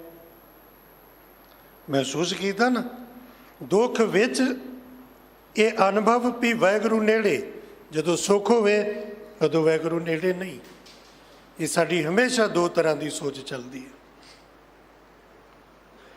ਮੇਰਾ ਕੋਈ ਬੁਰਾ ਕਰੇ ਤੇ ਰੱਬ ਵੇਖ ਰਿਹਾ, ਮੈਂ ਕਿਸੇ ਦਾ ਬੁਰਾ ਕਰਾਂ ਰੱਬ ਨਹੀਂ ਵੇਖ ਰਿਹਾ। ਕੋਈ ਮੇਰੇ ਨਾਲ ਬੇਈਮਾਨੀ ਕਰੇ ਤੈਨੂੰ ਰੱਬ ਵੇਖੇਗਾ, ਮੈਂ ਕਿਸੇ ਨਾਲ ਕਰਾਂ ਇਹ ਖਿਆਲ ਮੇਰੇ ਅੰਦਰ ਨਹੀਂ ਕਿ ਰੱਬ ਵੇਖ ਰਿਹਾ। ਤੇ ਜੇ ਹਰ ਵੇਲੇ ਇੱਕੋ ਖਿਆਲ ਰਵੇ ਕਿ ਰੱਬ ਵੇਖ ਰਿਹਾ, ਤੇ ਫਿਰ ਜਦੋਂ ਮੈਂ ਕਿਸੇ ਨਾਲ ਬੇਈਮਾਨੀ ਕਰਾਂ, ਜਦੋਂ ਮੈਂ ਠੱਗੀ ਕਰਾਂ, ਜਦੋਂ ਮੈਂ ਚੋਰੀ ਕਰਾਂ, ਜਦੋਂ ਮੈਂ ਬੇਈਮਾਨੀ ਕਰਾਂ, ਜਦੋਂ ਦੂਜੇ ਦਾ ਬੁਰਾ ਕਰਾਂ, ਉਦੋਂ ਇਹ ਖਿਆਲ ਆਵੇ ਤੇ ਫਿਰ ਮੈਂ ਕੋਈ ਮਾੜਾ ਕਰਾਂ ਹੀ ਨਾ। ਜੈ ਜੈ ਦੇਖਾਂ ਤੈ ਤੇ ਤੂੰ ਹੈ। ਜਿਵੇਂ ਮਛਲੀ ਦਰਿਆ ਵਿੱਚ ਹੈ, ਜਿੰਨਾ ਮਰਜ਼ੀ ਉਹ ਫਿਰ ਲੈ, ਜਿੰਨਾ ਮਰਜ਼ੀ ਜਿੱਥੇ ਮਰਜ਼ੀ ਚਲੀ ਜਾਏ, ਦਰਿਆ ਤੋਂ ਬਾਹਰ ਨਹੀਂ ਜਾ ਸਕਦੀ। ਤੇ ਜੇ ਚਲੀ ਵੀ ਜਾਏ ਤੁਝ ਤੇ ਨਿਕਸੀ ਫੂਟ ਮਰਾ, ਤੇ ਉਹਦੇ ਬਾਹਰ ਜਾਣ ਦਾ ਮਤਲਬ ਉਹਦਾ ਦੂਰ ਜਾਣਾ ਹੀ ਨਹੀਂ, ਉਹਦਾ ਬਾਹਰ ਜਾਣਾ ਹੀ ਨਹੀਂ, ਉਹਦਾ ਵਿਛੜਨਾ ਹੀ ਨਹੀਂ। ਉਹਦਾ ਦੂਰ ਜਾਣ ਦਾ ਮਤਲਬ ਉਹਦੀ ਮੌਤ ਹੈ। ਤੁਝ ਤੇ ਨਿਕਸੀ ਫੂਟ ਮਰਾ। ਤੜਫ ਤੜਫ ਕੇ ਮੱਛੀ ਪਾਣੀ ਤੋਂ ਬਿਨਾਂ ਮਰ ਜਾਂਦੀ ਹੈ। ਭਾਈ ਗੁਰਦਾਸ ਜੀ, ਜਿਉ ਮਛਲੀ ਬਿਨ ਪਾਣੀ ਕਿਉ ਜੀਵਨ ਪਾਵੇ। ਪਾਣੀ ਮੱਛੀ ਦੀ ਲੋੜ ਨਹੀਂ, ਪਾਣੀ ਮੱਛੀ ਦਾ ਆਧਾਰ ਹੈ, ਮੱਛੀ ਦਾ ਜੀਵਨ ਹੈ। ਔਰ ਮਾਲਕ ਕਿਤੇ ਕਿਰਪਾ ਕਰੇ, ਬਚਨ ਤੇ ਆਪਾਂ ਰੋਜ਼ ਪੜ੍ਹਦੇ ਹਾਂ, ਕਿਤੇ ਸੱਚੀ ਹੋ ਜਾਏ ਇਸ ਤਰ੍ਹਾਂ, ਸਾਚ ਨਾਮ ਆਧਾਰ ਮੇਰਾ, ਜਿਨ ਭੁੱਖਾਂ ਸਭ ਗਵਾਈਆਂ। ਵਾਹਿਗੁਰੂ ਦਾ ਨਾਮ ਜੀਵਨ ਦਾ ਆਧਾਰ ਬਣੇ। ਅਜੇ ਤੱਕ ਨਹੀਂ ਬਣਿਆ, ਜੇ ਜੀਵਨ ਦਾ ਆਧਾਰ ਕੁਝ ਹੋਰ ਹੈ। ਕਿਤੇ ਪੈਸਾ ਹੈ, ਕਿਤੇ ਪਦਵੀ ਹੈ, ਕਿਤੇ ਪਰਿਵਾਰ ਹੈ, ਕਿਤੇ ਰਿਸ਼ਤੇਦਾਰ ਹੈ। ਜੀਵਨ ਦਾ ਆਧਾਰ ਕੁਝ ਹੋਰ ਹੈ। ਕਿਤੇ ਵਾਹਿਗੁਰੂ ਦਾ ਨਾਮ ਜੀਵਨ ਦਾ ਆਧਾਰ ਬਣੇ ਤੇ ਫਿਰ ਇਹ ਹੋਏਗਾ ਤੁਝ ਤੇ ਨਿਕਸੀ ਫੂਟ ਮਰਾ। ਫਿਰ ਇਹ ਹੋਏਗਾ ਇੱਕ ਖਿਨ ਪਲ ਵਿਸਰੇ ਤੂੰ ਸੁਆਮੀ ਜਾਣੋ ਬਰਸ 50। ਜੇ ਜੀਵਨ ਦਾ ਆਧਾਰ ਵਾਹਿਗੁਰੂ ਦਾ ਨਾਮ ਹੋਵੇ ਫਿਰ ਇਹ ਘਟਨਾ ਘਟੇਗੀ। ਇੱਕ ਘੜੀ ਨਾ ਮਿਲਤੇ ਤਾਂ ਕਲ ਯੁਗ ਹੋਤਾ, ਹੁਣ ਕਦ ਮਿਲੀਏ ਪ੍ਰਿਆ ਤੁਧ ਭਗਵੰਤਾ। ਮੋਇ ਰਹਿਣ ਨਾ ਵਿਹਾਵੇ ਨੀਂਦ ਨਾ ਆਵੇ, ਬਿਨ ਦੇਖੇ ਗੁਰ ਦਰਬਾਰੀ ਜੀਓ। ਕਦੀ ਆਪਣੇ ਨਾਲ ਤੇ ਹੁੰਦਾ ਨਹੀਂ ਹੈ, ਕਦੀ ਫਰਕ ਪੈਂਦਾ ਆਪਾਂ ਨੂੰ। ਗੁਰਦੁਆਰੇ ਨਾ ਜਾਈਏ ਤੇ ਆਪਾਂ ਬੇਚੈਨ ਹੋ ਜਾਈਏ, ਨਿਤਨੇਮ ਨਾ ਹੋਵੇ ਤੇ ਬੇਚੈਨ ਹੋ ਜਾਈਏ। ਅੱਜ ਨਿਤਨੇਮ ਨਹੀਂ ਕੀਤਾ, ਅੱਜ ਰਹਿ ਰਸ ਨਹੀਂ ਪੜ੍ਹੀ, ਅੱਜ ਸੋਲਾ ਨਹੀਂ ਪੜ੍ਹਿਆ, ਅੱਜ ਸੁਖਮਨੀ ਸਾਹਿਬ ਨਹੀਂ ਕੀਤਾ, ਅੱਜ ਗੁਰੂ ਘਰ ਨਹੀਂ ਗਏ, ਆਪਾਂ ਨੂੰ ਕੋਈ ਫਰਕ ਪੈਂਦਾ? ਕੋਈ ਨਹੀਂ ਪੈਂਦਾ। ਗਏ ਤਾਂ ਕੋਈ ਨਾ, ਨਾ ਗਏ ਤਾਂ ਕੋਈ ਨਾ। ਤੇ ਜਿਹਦਾ ਆਧਾਰ ਹੋਵੇ, ਜਿਹੜਾ ਇਸ ਤੋਂ ਬਿਨਾਂ ਬਚਦਾ ਹੀ ਨਾ ਹੋਵੇ, ਜਿਹਦੀ ਹਾਲਤ ਮੱਛੀ ਵਰਗੀ ਹੋਵੇ ਕਿ ਦਰਿਆ ਤੋਂ ਬਾਹਰ ਗਈ ਤੇ ਮਰ ਜਾਏਗੀ, ਉਹਨੂੰ ਫਰਕ ਨਹੀਂ ਪਏਗਾ। ਉਹਨੂੰ ਤੇ ਫਰਕ ਪਏਗਾ, ਉਹ ਤੇ ਮਰ ਜਾਏਗਾ,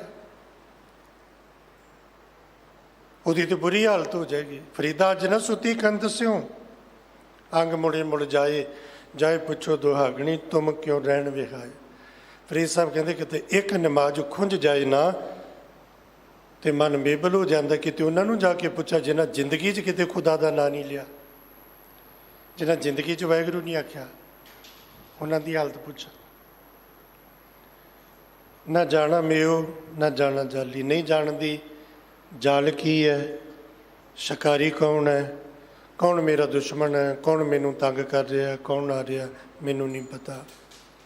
ਇੰਨਾ ਪਤਾ ਹੈ ਜਾਂ ਦੁੱਖ ਲਾਗੇ ਤਾਂ ਤੁਝੇ ਸੰਭਾਲੀ, ਵੀ ਦੁੱਖ ਵਿੱਚ ਤੈਨੂੰ ਯਾਦ ਕਰਨਾ। ਔਰ ਆਹੀ ਆਪਾਂ ਆਪਣਾ ਸੁਭਾਵ ਆਪਣੇ ਬੱਚਿਆਂ ਨੂੰ ਅੱਗੇ ਦਿੱਤਾ। ਆਪਾਂ ਬੱਚਿਆਂ ਨੂੰ ਸਿਖਾਇਆ, ਬੱਚੇ ਨੂੰ ਆਪਾਂ ਇਹ ਗੱਲ ਸਿਖਾਈ, ਪੁੱਤ ਫਿਕਰ ਨਹੀਂ ਕਰਨਾ, ਜਦੋਂ ਕੋਈ ਦੁੱਖ ਆਵੇ ਨਾ ਵਾਹਿਗੁਰੂ ਨੂੰ ਯਾਦ ਕਰਨਾ। ਔਰ ਇਹ ਖਿਆਲ ਬਿਲਕੁਲ ਗਲਤ ਹੈ। ਜਦੋਂ ਬਿਪਤਾ ਆਵੇ ਵਾਹਿਗੁਰੂ ਨੂੰ ਯਾਦ ਕਰਨਾ, ਪੇਪਰਾਂ ਦਾ ਵੇਲਾ ਡਰਨ ਦੀ ਲੋੜ ਨਹੀਂ, ਗੁਰੂ ਨੂੰ ਯਾਦ ਕਰਨਾ। ਕੋਈ ਕੰਮ ਪੈ ਗਿਆ ਗੁਰੂ ਨੂੰ ਯਾਦ ਕਰਨਾ, ਇਹ ਖਿਆਲ ਬਿਲਕੁਲ ਗਲਤ ਹੈ ਕਿ ਦੁੱਖ ਵਿੱਚ ਹੀ ਉਹਨੂੰ ਯਾਦ ਕਰਨਾ, ਪੇਪਰਾਂ 'ਚ ਹੀ ਯਾਦ ਕਰਨਾ, ਬਿਪਤਾ ਪਈ ਤੇ ਹੀ ਯਾਦ ਕਰਨਾ। ਇਹ ਖਿਆਲ ਆਪਣਾ ਇਹੀ ਅੱਗੇ ਬੱਚੇ ਨੂੰ ਚਾਹੀਦਾ। ਤੇ ਪੁੱਤਰ ਵਾਹਿਗੁਰੂ ਨੂੰ ਹਰ ਵੇਲੇ ਯਾਦ ਕਰਨਾ। ਅਰਦਾਸ ਦੁੱਖ 'ਚ ਹੀ ਨਹੀਂ ਕਰਨੀ, ਅਰਦਾਸ ਹਰ ਵੇਲੇ ਕਰਨੀ, ਹਰ ਵੇਲੇ ਕਰਨੀ। ਸੁੱਖ ਵਿੱਚ, ਦੁੱਖ ਵਿੱਚ, ਖੁਸ਼ੀ 'ਚ, ਗਮੀ, ਹਰ ਵੇਲੇ। ਇਹ ਕੀ ਤੁਸੀਂ ਬਾਹਰੀ ਤੌਰ 'ਤੇ ਵੇਖੋ ਵੀ ਖੁਸ਼ੀ ਵਿੱਚ ਤੁਹਾਨੂੰ ਕੋਈ ਮਿੱਤਰ ਯਾਦ ਨਾ ਹੋਵੇ ਤੇ ਦੁੱਖ ਵਿੱਚ ਹੀ ਤੁਹਾਨੂੰ ਚੇਤਾ ਆਵੇ, ਤੇ ਉਹ ਵੀ ਅੱਗੋਂ ਆਖੇਗਾ ਕਿ ਜਿੱਦਣ ਸੁੱਖ ਦਾ ਆਨੰਦ ਦਾ ਵਕਤ ਹੁੰਦਾ ਉਦੋਂ ਤਾਂ ਕਿਤੇ ਚੇਤੇ ਨਹੀਂ ਕੀਤਾ, ਤੈਨੂੰ ਮੈਂ ਦੁੱਖ 'ਚ ਹੀ ਯਾਦ ਹੋਣਾ। ਇਹਨਾਂ ਮਤਲਬ ਹੀ ਸੁਭਾਅ ਆਪਣਾ ਬਣਾ ਲਿਆ। ਆਹੀ ਆਪਾਂ ਕੇ ਬੱਚਿਆਂ ਨੂੰ ਦੱਸਿਆ।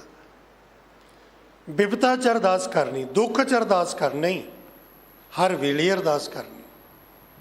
ਜਦੋਂ ਹਰ ਵੇਲੇ ਕਰਨੀ ਤੇ ਫਿਰ ਸੁੱਖ ਵਿੱਚ ਵੀ ਕਰਨੀ, ਦੁੱਖ ਵਿੱਚ ਵੀ ਕਰਨੀ, ਖੁਸ਼ੀ 'ਚ ਵੀ ਕਰਨੀ, ਗਮੀ 'ਚ ਵੀ ਕਰਨੀ, ਫਿਰ ਵਿਆਹ 'ਤੇ ਵੀ ਤੇ ਫਿਰ ਮੌਤ 'ਤੇ ਵੀ। ਸਾਨੂੰ ਤੇ ਮਹਾਰਾਜ ਨੇ ਕਿਰਪਾ ਕੀਤੀ ਨਾ। ਆਨੰਦ ਸਾਹਿਬ ਦੇਖੋ, ਵਿਆਹ ਹੈ ਤਾਂ ਵੀ ਪੜ੍ਹਨਾ, ਬੱਚੇ ਦਾ ਜਨਮ ਤਾਂ ਵੀ ਪੜ੍ਹਨਾ, ਕੋਈ ਚਲਾਣਾ ਕਰ ਗਿਆ ਤਾਂ ਵੀ ਪੜ੍ਹਨਾ, ਹਰ ਵੇਲੇ। ਪਰ ਮੇਰਾ ਸੁਭਾਅ ਹੈ ਜਾਂ ਦੁੱਖ ਲਾਗੇ ਤਾਂ ਤੁਝੇ ਸੰਭਾਲੀ। ਬੱਚੇ ਨੂੰ ਸਮੁੰਦਰ ਦਾ ਜੀਵਨ ਤੇ ਪਰਉਪਕਾਰ ਪਤਾ ਹੀ ਉਦੋਂ ਲੱਗਦਾ ਜਦੋਂ ਥੋੜ੍ਹਾ ਜਿਹਾ ਪਾਣੀ ਤੋਂ ਬਾਹਰ ਹੋਵੇ। ਵਿੱਚ ਰਹਿੰਦੇ ਆ ਤੇ ਸ਼ਾਇਦ ਉਹਨੂੰ ਵੀ ਨਾ ਪਤਾ ਲੱਗੇ ਵੀ ਸਮੁੰਦਰ ਕਰਕੇ ਮੈਂ ਆ, ਪਾਣੀ ਕਰਕੇ ਮੈਂ ਆ। ਹੋ ਸਕਦਾ ਉਹ ਵੀ ਕਹਿ ਦੇ ਵੀ ਸਮੁੰਦਰ ਕੁਝ ਹੁੰਦਾ ਹੀ ਨਹੀਂ, ਪਾਣੀ ਕੁਝ ਹੁੰਦਾ ਹੀ ਨਹੀਂ। ਜਾਂ ਦੁੱਖ ਲੱਗੇ ਤਾਂ ਤੁਝੇ ਸੰਭਾਲੀ ਰਹਾਓ। ਫਿਰ ਮੇਰੀ ਸੋਚ ਵੇਖੋ, ਸਤਿਗੁਰੂ ਜੀ ਦੀ ਪਾਵਨ ਬਾਣੀ ਨੂੰ ਸੁਖੈਨ ਸਮਝਣ ਲਈ ਪਹਿਲਾ ਭਾਵ ਇਹ ਸਮਝਣਾ ਵੀ ਜੋ ਸਤਿਗੁਰੂ ਜੀ ਕਹਿ ਰਹੇ ਨੇ ਨਾ, ਇਹ ਮੈਨੂੰ ਕਹਿ ਰਹੇ ਨੇ। ਜਦੋਂ ਤੱਕ ਆਹ ਖਿਆਲਾਂ ਨਾ ਮਨ ਜਾਵੇ ਉਦੋਂ ਤੱਕ ਕੋਈ ਫਰਕ ਨਹੀਂ ਜੇ ਪੈਣਾ ਮੇਰੇ ਵਿੱਚ ਤੁਹਾਡੇ 'ਚ। ਮੈਂ ਲੱਖ ਸੁਣਾਈ ਜਾਵਾਂ, ਲੱਖ ਪੜ੍ਹੀ ਜਾਵਾਂ, ਲੱਖ ਕਥਾ ਕਰੀ ਜਾ, ਮੇਰੇ 'ਚ ਕੋਈ ਤਬਦੀਲੀ ਨਹੀਂ ਆ ਸਕਦੀ। ਤੁਸੀਂ ਜਿੰਨਾ ਮਰਜ਼ੀ ਸੁਣ ਲਓ, ਕੋਈ ਤਬਦੀਲੀ ਨਹੀਂ ਆ ਸਕਦੀ ਜਦੋਂ ਤੱਕ ਆਹ ਖਿਆਲ ਨਹੀਂ ਕਿ ਸਤਿਗੁਰੂ ਮੈਨੂੰ ਕਹਿ ਰਹੇ ਨੇ। ਹੁਣ ਮੈਂ ਸੁਣਾ ਰਿਹਾ, ਮੈਂ ਕਿਹਾ ਵੀ ਮੇਰੇ ਲਈ ਥੋੜ੍ਹੀ, ਤੁਹਾਡੇ ਲਈ ਤੁਸੀਂ ਸੁਣੋ। ਨਹੀਂ, ਜਿਹੜਾ ਪੜ੍ਹ ਰਿਹਾ, ਜਿਹੜਾ ਸੁਣਾ ਰਿਹਾ, ਜਿਹੜਾ ਸੁਣ ਰਿਹਾ, ਹਰ ਕਿਸੇ ਲਈ ਇਹ ਮਹਾਰਾਜ ਦਾ ਬਚਨ ਹੈ। ਹਮੇਸ਼ਾ ਮਹਾਰਾਜ ਦੀ ਬਾਣੀ ਇਸ ਖਿਆਲ ਨਾਲ ਪੜ੍ਹਨੀ ਹੈ, ਭਗਤੀ ਮੇਰੇ ਲਈ ਹੈ, ਕਿਸੇ ਦੂਸਰੇ ਲਈ ਨਹੀਂ। ਜੇ ਆਪਾਂ ਗੁਰਮੁਖ ਦੀ ਗੱਲ ਕਰੀਏ ਤੇ ਆਖੀਏ ਗੁਰਮੁਖ ਕੋਈ ਬਾਹਰੋਂ ਲੱਭਣ ਜਾਈਏ, ਮੈਂ ਗੁਰਮੁਖ ਬਣਨਾ ਹੈ। ਜੇ ਮਨਮੁਖ ਦੀ ਗੱਲ ਬਣਨੀ ਚਾਹੀਦੀ ਤੇ ਸਵੈਮ ਨੂੰ ਵੇਖਣਾ ਕਿ ਜਿੱਦਾਂ ਦਾ ਮਨਮੁਖ ਸਤਿਗੁਰੂ ਕਹਿੰਦੇ ਕਿਤੇ ਮੈਂ ਉਹ ਮਨਮੁਖ ਤੇ ਨਹੀਂ, ਮੇਰੇ ਲਈ ਤੇ ਮੇਰਾ ਸੁਭਾਅ ਕੀ ਹੈ। ਸੀਸੇ ਸਾਹਮਣੇ ਖਲੋਨੇ ਆ ਨਾ, ਸੀਸਾ ਦਿਖਾ ਦਿੰਦਾ ਆਪਣਾ ਚਿਹਰਾ ਮੋਰਾ ਕੀ ਹੈ, ਮੇਰਾ ਸੁਭਾਅ ਕੀ ਹੈ। ਤੂੰ ਭਰਪੂਰ, ਇਹ 'ਚ ਤੇ ਕੋਈ ਸ਼ੱਕ ਨਹੀਂ, ਕੋਈ ਗਿਲਾ ਨਹੀਂ, ਕੋਈ ਝੂਠ ਨਹੀਂ। ਰਤੀ ਪਰ ਇਸ ਵਿੱਚ ਬੇਵਿਸ਼ਵਾਸੀ ਵੀ ਨਹੀਂ ਕਿ ਤੂੰ ਸਾਰੇ ਥਾਵਾਂ 'ਤੇ ਮੌਜੂਦ ਹੈ। ਤੂੰ ਮੌਜੂਦ ਹੈ, ਪਰ ਮੇਰਾ ਸੁਭਾਅ ਵੇਖੋ, ਜਾਣਿਆ ਮੈਂ ਦੂਰ, ਤੂੰ ਭਰਪੂਰ, ਜਾਣਿਆ ਮੈਂ ਦੂਰ। ਤੂੰ ਤੇ ਹਰ ਇੱਕ ਥਾਂ 'ਤੇ ਹੈ, ਪਰ ਮੈਂ ਨਹੀਂ ਜਾਣਿਆ ਕਿ ਹਰ ਇੱਕ ਥਾਂ 'ਤੇ ਹੈ। ਤੂੰ ਤੇ ਮੇਰੇ ਨਾਲ ਹੈ, ਗੁਰ ਮੇਰੇ ਸੰਗ ਸਦਾ ਹੈ ਨਾਲੇ। ਤੇਗ ਬਹਾਦਰ ਸਿਮਰਿਆ ਘਰ ਨੌ ਨਿਦਾਵੇ ਧਾਏ ਸਭ ਥਾਈਂ। ਇਹਦਾ ਕੀ ਅਰਥ ਕਰਾਂਗੇ ਵੀ ਜਦੋਂ ਕਿਤੇ ਦੁੱਖ 'ਚ ਗਰਸੇ ਗਏ ਤਾਂ ਨਾ, ਸਭ ਥਾਈਂ ਹਰ ਵੇਲੇ ਹੋਏ ਸਹਾਇਓ ਨਾਲ ਹੈ। ਸਹਾਈ ਤਾਂ ਹੁੰਦਾ ਹਰ ਵੇਲੇ, ਕਿਉਂਕਿ ਹਰ ਵੇਲੇ ਨਾਲ ਹੈ। ਜਹ ਜਾਈਏ ਤਾਂ ਸੁਹੇਲੇ, ਤੇ ਭਰੋਸਾ ਬਣੇ ਤੇ ਗੱਲ ਬਣੇ ਨਾ। ਸੋ ਸਤਿਗੁਰ ਪਿਆਰਾ ਮੇਰੇ ਨਾਲ ਹੈ, ਜਿੱਥੇ ਕਿੱਥੇ ਮੈਨੂੰ ਲੈ ਛਡਾਈ। ਵਿਸ਼ਵਾਸ ਹੋਵੇ ਤੇ ਤਾਂ ਤੂੰ ਭਰਪੂਰ, ਤੂੰ ਲਵਾ ਲਵ ਮੌਜੂਦ ਹੈ ਹਰ ਇੱਕ ਥਾਂ ਤੇ। ਜ਼ਮੀ ਜ਼ਮਾਨ ਕੇ ਬਿਖੇ ਸਮਸਤ ਏਕ ਜੋਤ ਹੈ, ਨਾ ਘਾਟ ਹੈ ਨਾ ਬਾਟ ਹੈ, ਨਾ ਬਾਟ ਘਾਟ ਹੋਤ ਹੈ। ਤੂੰ ਤੇ ਮੌਜੂਦ ਹੈ, ਪਰ ਮੇਰੀ ਸੋਚ ਵੇਖੋ, ਜਾਣਿਆ ਮੈਂ ਦੂਰ, ਮੈਂ ਦੂਰ ਜਾਣਿਆ। ਜੋ ਕਿਛ ਕਰੀ ਸੋ ਤੇਰੇ ਹਜ਼ੂਰ, ਮੈਂ ਜੋ ਕੁਝ ਵੀ ਕਰ ਰਿਹਾ ਨਾ ਤੇਰੀ ਹਜ਼ੂਰੀ 'ਚ ਕਰ ਰਿਹਾ। ਆਪਾਂ ਇਸ ਵੇਲੇ ਮਾਲਕ ਗੁਰੂ ਗ੍ਰੰਥ ਸਾਹਿਬ ਦੀ ਹਜ਼ੂਰੀ 'ਚ ਬਾਲਾ ਪ੍ਰੀਤਮ ਸਤਿਗੁਰੂ ਦੇ ਮਹਾਨ ਪਾਕ ਪਵਿੱਤਰ ਸਥਾਨ 'ਤੇ ਬੈਠੇ ਹਾਂ, ਗੁਰੂ ਹਜ਼ੂਰੀ 'ਚ ਬੈਠੇ ਨਾ। ਤੇ ਆਪਾਂ ਕੀ ਮੰਨਦੇ ਹਾਂ ਵੀ ਗੁਰੂ ਹਜ਼ੂਰ ਝੂਠ ਨਹੀਂ ਬੋਲਣਾ, ਗੁਰੂ ਹਜ਼ੂਰ ਨਿੰਦਿਆ ਨਹੀਂ ਕਰਨੀ, ਗੁਰੂ ਦੀ ਹਜ਼ੂਰੀ 'ਚ ਕੋਈ ਨਸ਼ਾ ਕਰਕੇ ਨਹੀਂ ਆਉਣਾ, ਗੁਰੂ ਦੇ ਹਜ਼ੂਰ ਕੋਈ ਠੱਗੀ ਠੋਰੀ ਬੇਈਮਾਨੀ ਵਾਲੀ ਗੱਲ ਨਹੀਂ ਕਰਨੀ। ਕਰਦੇ ਨਾ, ਗੁਰੂ ਦੀ ਹਜ਼ੂਰ ਨਹੀਂ ਕਰਨਾ। ਤੇ ਮਹਾਰਾਜ ਕਹਿੰਦੇ ਇਹ ਖਿਆਲ ਇੱਥੋਂ ਲੈ ਜੀ, ਇੱਥੋਂ ਬਾਹਰ ਜਾ ਕੇ ਵੀ ਤੂੰ ਗੁਰੂ ਦੀ ਹਜ਼ੂਰੀ 'ਚੋਂ ਬਾਹਰ ਨਹੀਂ ਜਾ ਸਕਦਾ। ਗੁਰੂ ਦੀ ਹਜ਼ੂਰੀ ਕੋਈ ਇੰਨੀ ਸੀਮਤ ਜਗ੍ਹਾ 'ਚ ਨਹੀਂ। ਤੂੰ ਕਿਤੇ ਵੀ ਚਲੇ ਜਾਏ, ਸਮੁੰਦਰ ਦੀਆਂ ਨਿਹਾਇਤ ਗਹਿਰਾਈਆਂ 'ਚ ਚਲੇ ਜਾਏ, ਧਰਤੀ ਦੇ ਕਿਸੇ ਕੋਨੇ 'ਚ ਚਲੇ ਜਾਏ, ਆਕਾਸ਼ ਦੀਆਂ ਨਿਹਾਇਤ ਉਚਾਈਆਂ 'ਤੇ ਚਲੇ ਜਾਏ, ਤੂੰ ਗੁਰੂ ਦੀ ਹਜ਼ੂਰੀ ਤੋਂ ਦੂਰ ਨਹੀਂ ਜਾ ਸਕਦਾ। ਜਦੋਂ ਗੁਰੂ ਸਰਬ ਵਿਆਪਕ ਹੈ, ਗੁਰੂ ਹਰ ਥਾਂ 'ਤੇ ਹੈ, ਤੇ ਫਿਰ ਤੂੰ ਜਿੱਥੇ ਵੀ ਹੈ ਗੁਰੂ ਦੀ ਹਜ਼ੂਰੀ ਵਿੱਚ ਹੈ। ਜੋ ਵੀ ਕਰ ਰਿਹਾ ਹੈ ਗੁਰੂ ਦੀ ਹਜ਼ੂਰੀ 'ਚ ਕਰ ਰਿਹਾ ਹੈ।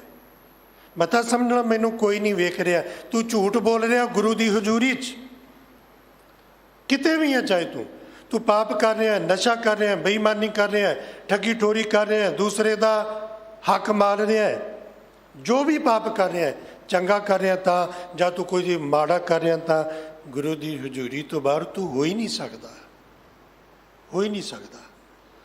ਮੱਛੀ ਦਰਿਆ ਤੋਂ ਬਾਹਰ ਹੋ ਹੀ ਨਹੀਂ ਸਕਦੀ। ਹਾਂ, ਇਹ ਫਰਕ ਹੈ, ਇੱਥੇ ਨਹੀਂ ਤੇ ਉੱਥੇ, ਉੱਥੇ ਨਹੀਂ ਤੇ ਉੱਥੇ। ਜੇ ਉਹ ਮੱਛੀ ਸਮੁੰਦਰ ਵਿੱਚ 2-4 ਕਿਲੋਮੀਟਰ ਇੱਧਰ ਜਾਂ ਉੱਧਰ ਚਲੇਗੀ ਤੇ ਉਹਦੇ ਦਾਇਰੇ ਤੋਂ ਬਾਹਰ ਥੋੜ੍ਹੀ ਹੋ ਗਈ। ਤੂੰ ਇੱਕ ਇਮਾਰਤ ਤੋਂ, ਇੱਕ ਬਿਲਡਿੰਗ ਤੋਂ ਬਾਹਰ ਜਾ ਸਕਦਾ ਹੈ, ਗੁਰੂ ਦੀ ਹਜ਼ੂਰੀ ਤੋਂ ਬਾਹਰ ਨਹੀਂ ਜਾ ਸਕਦਾ। ਤੂੰ ਜਿੱਥੇ ਵੀ ਹੈ ਗੁਰੂ ਦੀ ਹਜ਼ੂਰੀ 'ਚ ਹੈ। ਜੇ ਭਰੋਸਾ ਬਣ ਜਾਏ, ਇਹ ਯਕੀਨ 'ਚ ਆ ਜਾਏ ਗੱਲ, ਬੜਾ ਕੁਝ ਪ੍ਰਾਪਤ ਹੋ ਜਾਏ। ਮੈਂ ਆਪਣੇ ਘਰ ਵਿੱਚ ਬੈਠਾ ਗੁਰੂ ਦੀ ਹਜ਼ੂਰੀ 'ਚ ਹਾਂ, ਸਫ਼ਰ ਕਰ ਰਿਹਾ ਗੁਰੂ ਦੀ ਹਜ਼ੂਰੀ 'ਚ ਹਾਂ, ਮੈਂ ਦੁਕਾਨ 'ਤੇ ਬੈਠਾ ਗੁਰੂ ਦੀ ਹਜ਼ੂਰੀ 'ਚ ਹਾਂ, ਮੈਂ ਕਾਰੋਬਾਰ ਕਰ ਰਿਹਾ ਗੁਰੂ ਦੀ ਹਜ਼ੂਰੀ 'ਚ ਹਾਂ, ਮੈਂ ਨੌਕਰੀ ਡਿਊਟੀ ਕਰ ਰਿਹਾ ਗੁਰੂ ਦੀ ਹਜ਼ੂਰੀ 'ਚ ਹਾਂ। ਗੁਰੂ ਮੇਰੇ ਸੰਗ ਸਦਾ ਹੈ ਨਾਲੇ, ਉਹਦੀ ਹਜ਼ੂਰੀ ਤੋਂ ਦੂਰ ਮੈਂ ਜਾ ਹੀ ਨਹੀਂ ਸਕਦਾ। ਪਰ ਹੁਣ ਮੈਂ ਕਰਨੇ ਨੇ ਪਾਪ, ਮੈਂ ਕਰਨੇ ਠੱਗੀਆਂ, ਮੈਂ ਬੋਲਣਾ ਝੂਠ, ਤੇ ਫਿਰ ਮੈਂ ਇਹ ਕਿਵੇਂ ਵਿਸ਼ਵਾਸ ਕਰਕੇ ਵੀ ਗੁਰੂ ਤੇ ਵੇਖ ਰਿਹਾ ਉਹਦੀ ਹਜ਼ੂਰੀ 'ਚ, ਫਿਰ ਮੈਂ ਪਹਿਲਾ ਕੰਮ ਕੀ ਕਰਦਾ, ਮੈਂ ਆਪਣੇ ਅੰਦਰੋਂ ਇੱਕ ਖਿਆਲ ਹੀ ਮਿਟਾ ਦਿੰਦਾ ਵੀ ਗੁਰੂ ਨੇੜੇ ਹੈ। ਠੇਠ ਪੰਜਾਬੀ ਦਾ ਅਖਾਣ ਹੈ ਨਾ, ਕਬੂਤਰ ਬੈਠਾ ਹੁੰਦਾ, ਬਿੱਲੀ ਆਉਂਦੀ ਹੈ ਕਬੂਤਰ ਨੂੰ ਫੜਨ ਵਾਸਤੇ, ਕਬੂਤਰ ਨੂੰ ਚਾਹੀਦਾ ਕਿ ਉੱਡ ਜਾਵੇ, ਬਚ ਜਾਏ, ਪਰ ਉਹ ਕੀ ਕਰਦਾ? ਉਹ ਆਪਣੀ ਅੱਖਾਂ ਬੰਦ ਕਰ ਲੈਂਦਾ। ਆਪਣੀ ਅੱਖਾਂ ਬੰਦ ਕਰਕੇ ਸੋਚਦਾ ਬਿੱਲੀ ਮੈਨੂੰ ਨਹੀਂ ਵੇਖ ਰਹੀ। ਹੁਣ ਉਹ ਸੋਚੀ ਜਾਏ ਤੇ ਸੋਚੀ ਜਾਏ, ਉਹਦੀ ਇਹੀ ਸੋਚ ਉਹਦੀ ਮੌਤ ਦਾ ਕਾਰਨ ਬਣ ਜਾਂਦੀ ਹੈ। ਆਪਣੀ ਅੱਖਾਂ ਬੰਦ ਕਰ ਲਈਆਂ, ਸੱਚ ਤੇ ਇਹ ਹੈ ਉਹਨੂੰ ਬਿੱਲੀ ਨਹੀਂ ਦਿਖ ਰਹੀ, ਪਰ ਇਹ ਤਾਂ ਨਹੀਂ ਨਾ ਕਿ ਬਿੱਲੀ ਨੂੰ ਉਹ ਨਹੀਂ ਦਿਖ ਰਿਹਾ। ਮੈਂ ਤੇ ਮੰਨ ਲਿਆ ਕਿ ਮੈਂ ਪਾਪ ਕਰ ਰਿਹਾ, ਰੱਬ ਨਹੀਂ ਵੇਖਦਾ, ਇਹ ਮੇਰੀ ਸੋਚ ਹੈ, ਪਰ ਇਹ ਤੇ ਸੱਚ ਨਹੀਂ। ਸੱਚ ਤੇ ਇਹ ਹੈ ਕਿ ਜੋ ਕੁਝ ਵੀ ਮੈਂ ਕਰਦਾ, ਜੋ ਕੁਝ ਕਰੀ ਸੋ ਤੇਰੇ ਹਜ਼ੂਰ।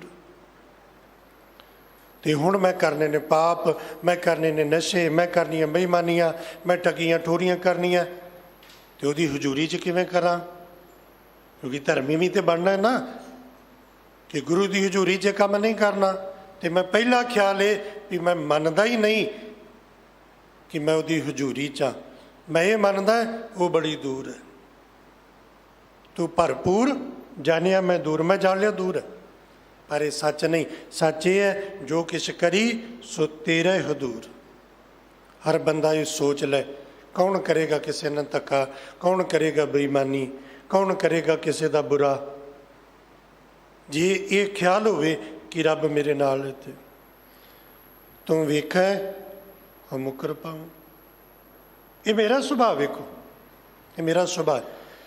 ਤੂੰ ਮੈਨੂੰ ਹਰ ਕਰਮ ਕਰਦੇ ਨੂੰ ਵੇਖਦਾ ਹੈ, ਚੰਗੇ ਕਰਮ ਨੂੰ ਵੀ ਤੇ ਮਾੜੇ ਨੂੰ ਵੀ, ਪਰ ਮੈਂ ਕੀ ਕਰਦਾ? ਮਾੜੇ ਨੂੰ ਲੁਕਾਉਣਾ ਹੈ, ਚੰਗੇ ਕਰਮ ਨੂੰ ਦਿਖਾਉਣਾ ਹੈ, ਤੇ ਜਿਹੜਾ ਮੈਂ ਲੁਕ ਕੇ ਮਾੜਾ ਕਰਮ ਕੀਤਾ ਉਹਦੇ ਤੋਂ ਮੈਂ ਮੁਕਰ ਜਾਣਾ। ਮੈਂ ਤਾਂ ਕੀਤਾ ਹੀ ਨਹੀਂ। ਜਿਸ ਮੇਰੇ ਮਾੜੇ ਕਰਮ ਦਾ ਗਵਾਹ ਵਾਹਿਗੁਰੂ ਹੈ, ਕਿ ਬੰਦੇ ਨੇ ਨਹੀਂ ਵੇਖਿਆ ਹੋ ਸਕਦਾ, ਪਰ ਕਦੀ ਨਹੀਂ ਹੋ ਸਕਦਾ ਵਾਹਿਗੁਰੂ ਨੇ ਨਹੀਂ ਵੇਖਿਆ, ਕਦੀ ਨਹੀਂ ਹੋ ਸਕਦਾ। ਪਰ ਮੈਂ ਮੁਕਰ ਜਾਣਾ। ਪੜ੍ਹਦੇ 'ਚ ਲੋਕ ਕੇ ਪਾਪ ਕਰਦਾ, ਦੁਨੀਆ ਦੇ ਸਾਹਮਣੇ ਆ ਕੇ ਮੈਂ ਧਰਮੀ ਬਣ ਜਾਂਦਾ। ਮੇਰੇ ਵਰਗਾ ਧਰਮੀ ਕੋਈ ਨਹੀਂ, ਮੇਰੇ ਵਰਗਾ ਦਾਨੀ ਕੋਈ ਨਹੀਂ, ਮੇਰੇ ਵਰਗਾ ਸਤ ਸੰਗੀ ਕੋਈ ਨਹੀਂ, ਮੇਰੇ ਵਰਗਾ ਸੇਵਕ ਕੋਈ ਨਹੀਂ। ਮੈਂ ਮੁਕਰ ਪਾਉਂ? ਤੂੰ ਵੇਖਦਾ ਮੈਨੂੰ ਪਾਪ ਕਰਦੇ ਨੂੰ, ਤੂੰ ਮੈਨੂੰ ਵੇਖਿਆ, ਪਰ ਮੈਂ ਮੁਕਰ ਜਾਣਾ। ਜਦੋਂ ਮੈਂ ਇਹ ਮੰਨਦਾ ਵੀ ਰੱਬ ਹਰ ਵੇਲੇ ਹਰ ਥਾਂ 'ਤੇ ਮੌਜੂਦ ਨਹੀਂ, ਫਿਰ ਮੈਂ ਇਹ ਕਿਵੇਂ ਮੰਨਾਂ ਕਿ ਉਹਨੇ ਮੈਨੂੰ ਵੇਖ ਲਿਆ? ਮੈਂ ਮੁਕਰ ਜਾਣਾ। ਤੇਰਾ ਕੰਮ ਨਾ ਤੇਰੇ ਨਾ ਕਰਮ ਵੇਖੋ ਮੇਰੇ। ਜਿਹੜਾ ਕਰਮ ਵਾਹਿਗੁਰੂ ਤੈਨੂੰ ਚੰਗਾ ਲੱਗਦਾ ਹੈ, ਨਾ ਤੇ ਮੈਂ ਉਹ ਕੋਈ ਕਰਮ ਕੀਤਾ, ਨਾ ਤੇਰੇ ਨਾ ਨਾ ਤੇਰਾ ਕਿਤੇ ਨਾਮ ਲਿਆ। ਅਗਲੀ ਪੰਕਤੀ, ਪਹਿਲਾਂ ਆਪਣੇ ਆਪ ਨੂੰ ਚੰਗੀ ਤਰ੍ਹਾਂ ਘੋਖ ਕੇ ਵਿਚਾਰ ਕੇ ਫਿਰ ਨਿਰਣੇ ਵੱਲ ਆਉਂਦੇ ਆ ਨਾ। ਨਿਰਣਾ ਕੀ ਹੈ? ਤੱਥ ਕੀ ਹੈ? ਮੋਰਲ ਕੀ ਹੈ ਇਹਦਾ? ਇਹ ਸਾਰੀ ਕਹਾਣੀ ਦਾ ਨਿਚੋੜ ਕੀ ਹੈ? ਤੇ ਮਹਾਰਾਜ ਇੱਕ ਨਿਚੋੜ ਤੇ ਇਹ ਸਮਝ ਆਇਆ, ਜੇਤਾ ਦੇ ਤੇਤਾ ਹੋਂ ਖਾਉ। ਮੈਂ ਕਰ ਲਾਂ ਚੋਰੀ, ਮੈਂ ਕਰ ਲਾਂ ਬੇਈਮਾਨੀ, ਜਿੰਨਾ ਮਰਜ਼ੀ ਦੂਸਰੇ ਦਾ ਹੜਪ ਲਾਂ, ਪਰ ਮੇਰੇ ਇਹ ਕੀਤਿਆਂ ਮੇਰਾ ਕੁਝ ਨਹੀਂ ਸੌਰਦਾ। ਅਖੀਰ ਮੇਰੇ ਪੱਲੇ ਉਹੀ ਕੁਝ ਪੈਂਦਾ ਜਿਹੜਾ ਵਾਹਿਗੁਰੂ ਤੂੰ ਦਿੱਤਾ ਹੈ। ਜਿੰਨਾ ਤੂੰ ਦਿੱਤਾ ਉਹੀ ਮੈਂ ਖਾਣਾ, ਉਹੀ ਮੈਂ ਭੋਗਦਾ, ਉਹੀ ਮੈਂ ਵਰਤਦਾ, ਉਹੀ ਮੈਂ ਹੰਡਾਉਂਦਾ। ਵਿਆਹ ਦਰ ਨਾਹੀਂ ਕਹਿ ਦਰ ਜਾਊਂ। ਤੇ ਸਤਿਗੁਰੂ ਮੈਨੂੰ ਇਹ ਵੀ ਸਮਝ ਆ ਗਈ ਕਿ ਤੇਰੇ ਦਰ ਤੋਂ ਬਿਨਾਂ ਮੇਰੀ ਢੋਈ ਨਹੀਂ। ਜਿਹੜੇ ਤੁਰੇ ਨੇ ਨਾ ਹੁਣ ਕਿਸੇ ਲੋਭ ਵਿੱਚ ਆ ਕੇ, ਕਿਸੇ ਲਾਲਚ ਵਿੱਚ ਆ ਕੇ, ਕੋਈ ਕਹਿੰਦਾ ਅਸੀਂ ਤੁਹਾਡੇ ਨਿਆਣੇ ਪੜ੍ਹਾ ਦਿਆਂਗੇ, ਕੋਈ ਕਹਿੰਦਾ ਤੁਹਾਨੂੰ ਘਰ ਬਣਾ ਕੇ ਦੇ ਦਿਆਂਗੇ, ਆਪਣਾ ਧਰਮ ਛੱਡੋ ਇੱਧਰ ਆ ਜਾਓ, ਤੇ ਲੋਕ ਤੁਰੇ ਜਾਂਦੇ ਨੇ। ਤੇ ਲੋਕੀ ਕਹੀ ਜਾਂਦੇ ਨੇ ਇਹਨਾਂ ਨੇ ਧਰਮ ਛੱਡਤਾ। ਤੇ ਸੱਚ ਹੈ ਉਹ ਧਰਮੀ ਕਦੀ ਸੀ ਨਹੀਂ। ਜੇ ਧਰਮੀ ਹੁੰਦੇ ਤੇ ਕਦੀ ਧਰਮ ਨਾ ਛੱਡਦੇ। ਉਹਨਾਂ ਸਿੱਖੀ ਕਮਾਈ ਨਹੀਂ ਕਿਤੇ। ਜੇ ਕਮਾਈ ਹੁੰਦੀ ਤਾਂ ਪਤਾ ਹੁੰਦਾ ਇਹ ਤਿਆਰਿਆਂ ਥੱਲੇ ਨਹੀਂ ਧਰਮ ਛੱਡਦੇ। ਇਹ ਤੇ ਰੰਬੀਆਂ ਨਾਲ ਇਹਨਾਂ ਦੀ ਖੋਪਰੀ ਉਤਰ ਜੇ ਤੇ ਧਰਮ ਨਹੀਂ ਛੱਡਦੇ। ਨਿਆਣਿਆਂ ਦੀਆਂ ਫੀਸਾਂ ਬਦਲੇ ਧਰਮ ਛੱਡਣਗੇ, ਦਵਾਈਆਂ ਪਿੱਛੇ ਧਰਮ ਛੱਡਣਗੇ। ਅਸੀਂ ਤੁਹਾਨੂੰ ਘਰ ਬਣਾ ਕੇ ਦੇ ਦਿੰਦੇ ਹਾਂ। ਬੜੀ ਪੰਜਾਬ ਵਿੱਚ ਮਾਰ ਚੱਲੀ ਇਹਨਾਂ ਲੋਕਾਂ ਦੀ। ਵਿਆਹ ਦਰ ਨਾਹੀਂ ਮੇਰੇ ਵਾਸਤੇ ਸਿੱਖ ਦਾ ਜੀਵਨ ਹੋਰ ਕੋਈ ਦਰ ਨਹੀਂ। ਨਾਲੇ ਰੋਜ਼ ਪੜ੍ਹਦੇ ਹਾਂ, ਸਭ ਨੂੰ ਯਾਦ ਹੈ, ਸਗਲ ਦੁਆਰ ਕੋ ਛੱਡ ਕੇ गए हो तुहारो द्वार, मेरे लिए होर कोई दर नहीं। कै दर जाऊं, जिस दर ते मैं जाके झोली अड्डां ते मंगा, अपना दुख रोवां, कोई दर नहीं मालिक तेरे तो बिना। नानक एक कहे अरदास, मेरी ते ये अर्ज है, मेरी ये जोदड़ी है कि जियो पिंड सब तेरे पास। ये तन भी तेरा, ये आत्मा भी तेरी। आरंभता च आपां अरदास दे रोज़ बचन पढ़ते हैं, जियो पिंड सब तेरी रास। ये शरीर मेरा नहीं, ये आत्मा मेरी नहीं। ये किहदा? ये गुरु दा। हुण गुरु दे दिते शरीर नाल फिर कर्म किहड़े करने ने? जिहड़े गुरु आखे। गुरु दे दिते शरीर नाल, गुरु दी दित्ती जुबान नाल बोलना की है? जो गुरु आखे। गुरु दी दित्ती अख नाल वेखना की है? जो गुरु आखे। गुरु दे दिते कान नाल सुनना की है? जो गुरु आखे। ये शरीर गुरु दा है, ये आत्मा गुरु दी है, सारा कुछ गुरु दा। आपे नेड़े दूर आपे ही, आपे मंझ म्यानो। वाहिगुरू सब कुछ करन कराउण वाला तू है, नेड़े भी तू, दूर भी तू। आपे सब दे विच वरत के सब कुछ कर रहा है। ये नहीं कि तू दूर नहीं, दूर भी है, उत्थे भी है, इत्थे भी है, हर थां ते है। आपे वेखे सुने आपे ही, कुदरत करे जहानों। वेखदा भी तू, सुनदा भी तू। एक ख्याल है बोल रहा तो मैं बोल रहा, दूजा ख्याल है मैं नहीं बोल रहा, तू बोल रहा। जिदन तू अपनी कला खिंच लई, उदन मैं बोल नहीं सकांगा। उदन इस शरीर का टिकाणा मड़ियां होणगियां।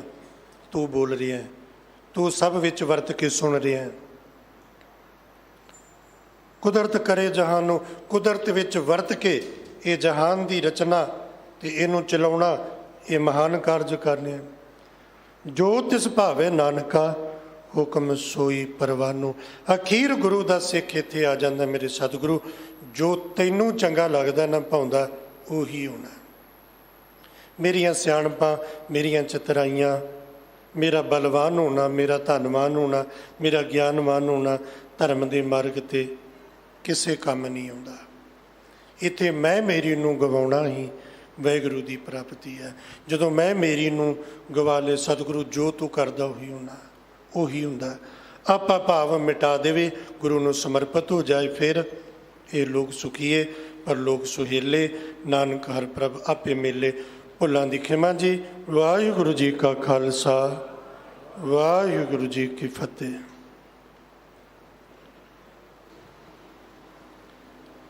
राम कली मोहन।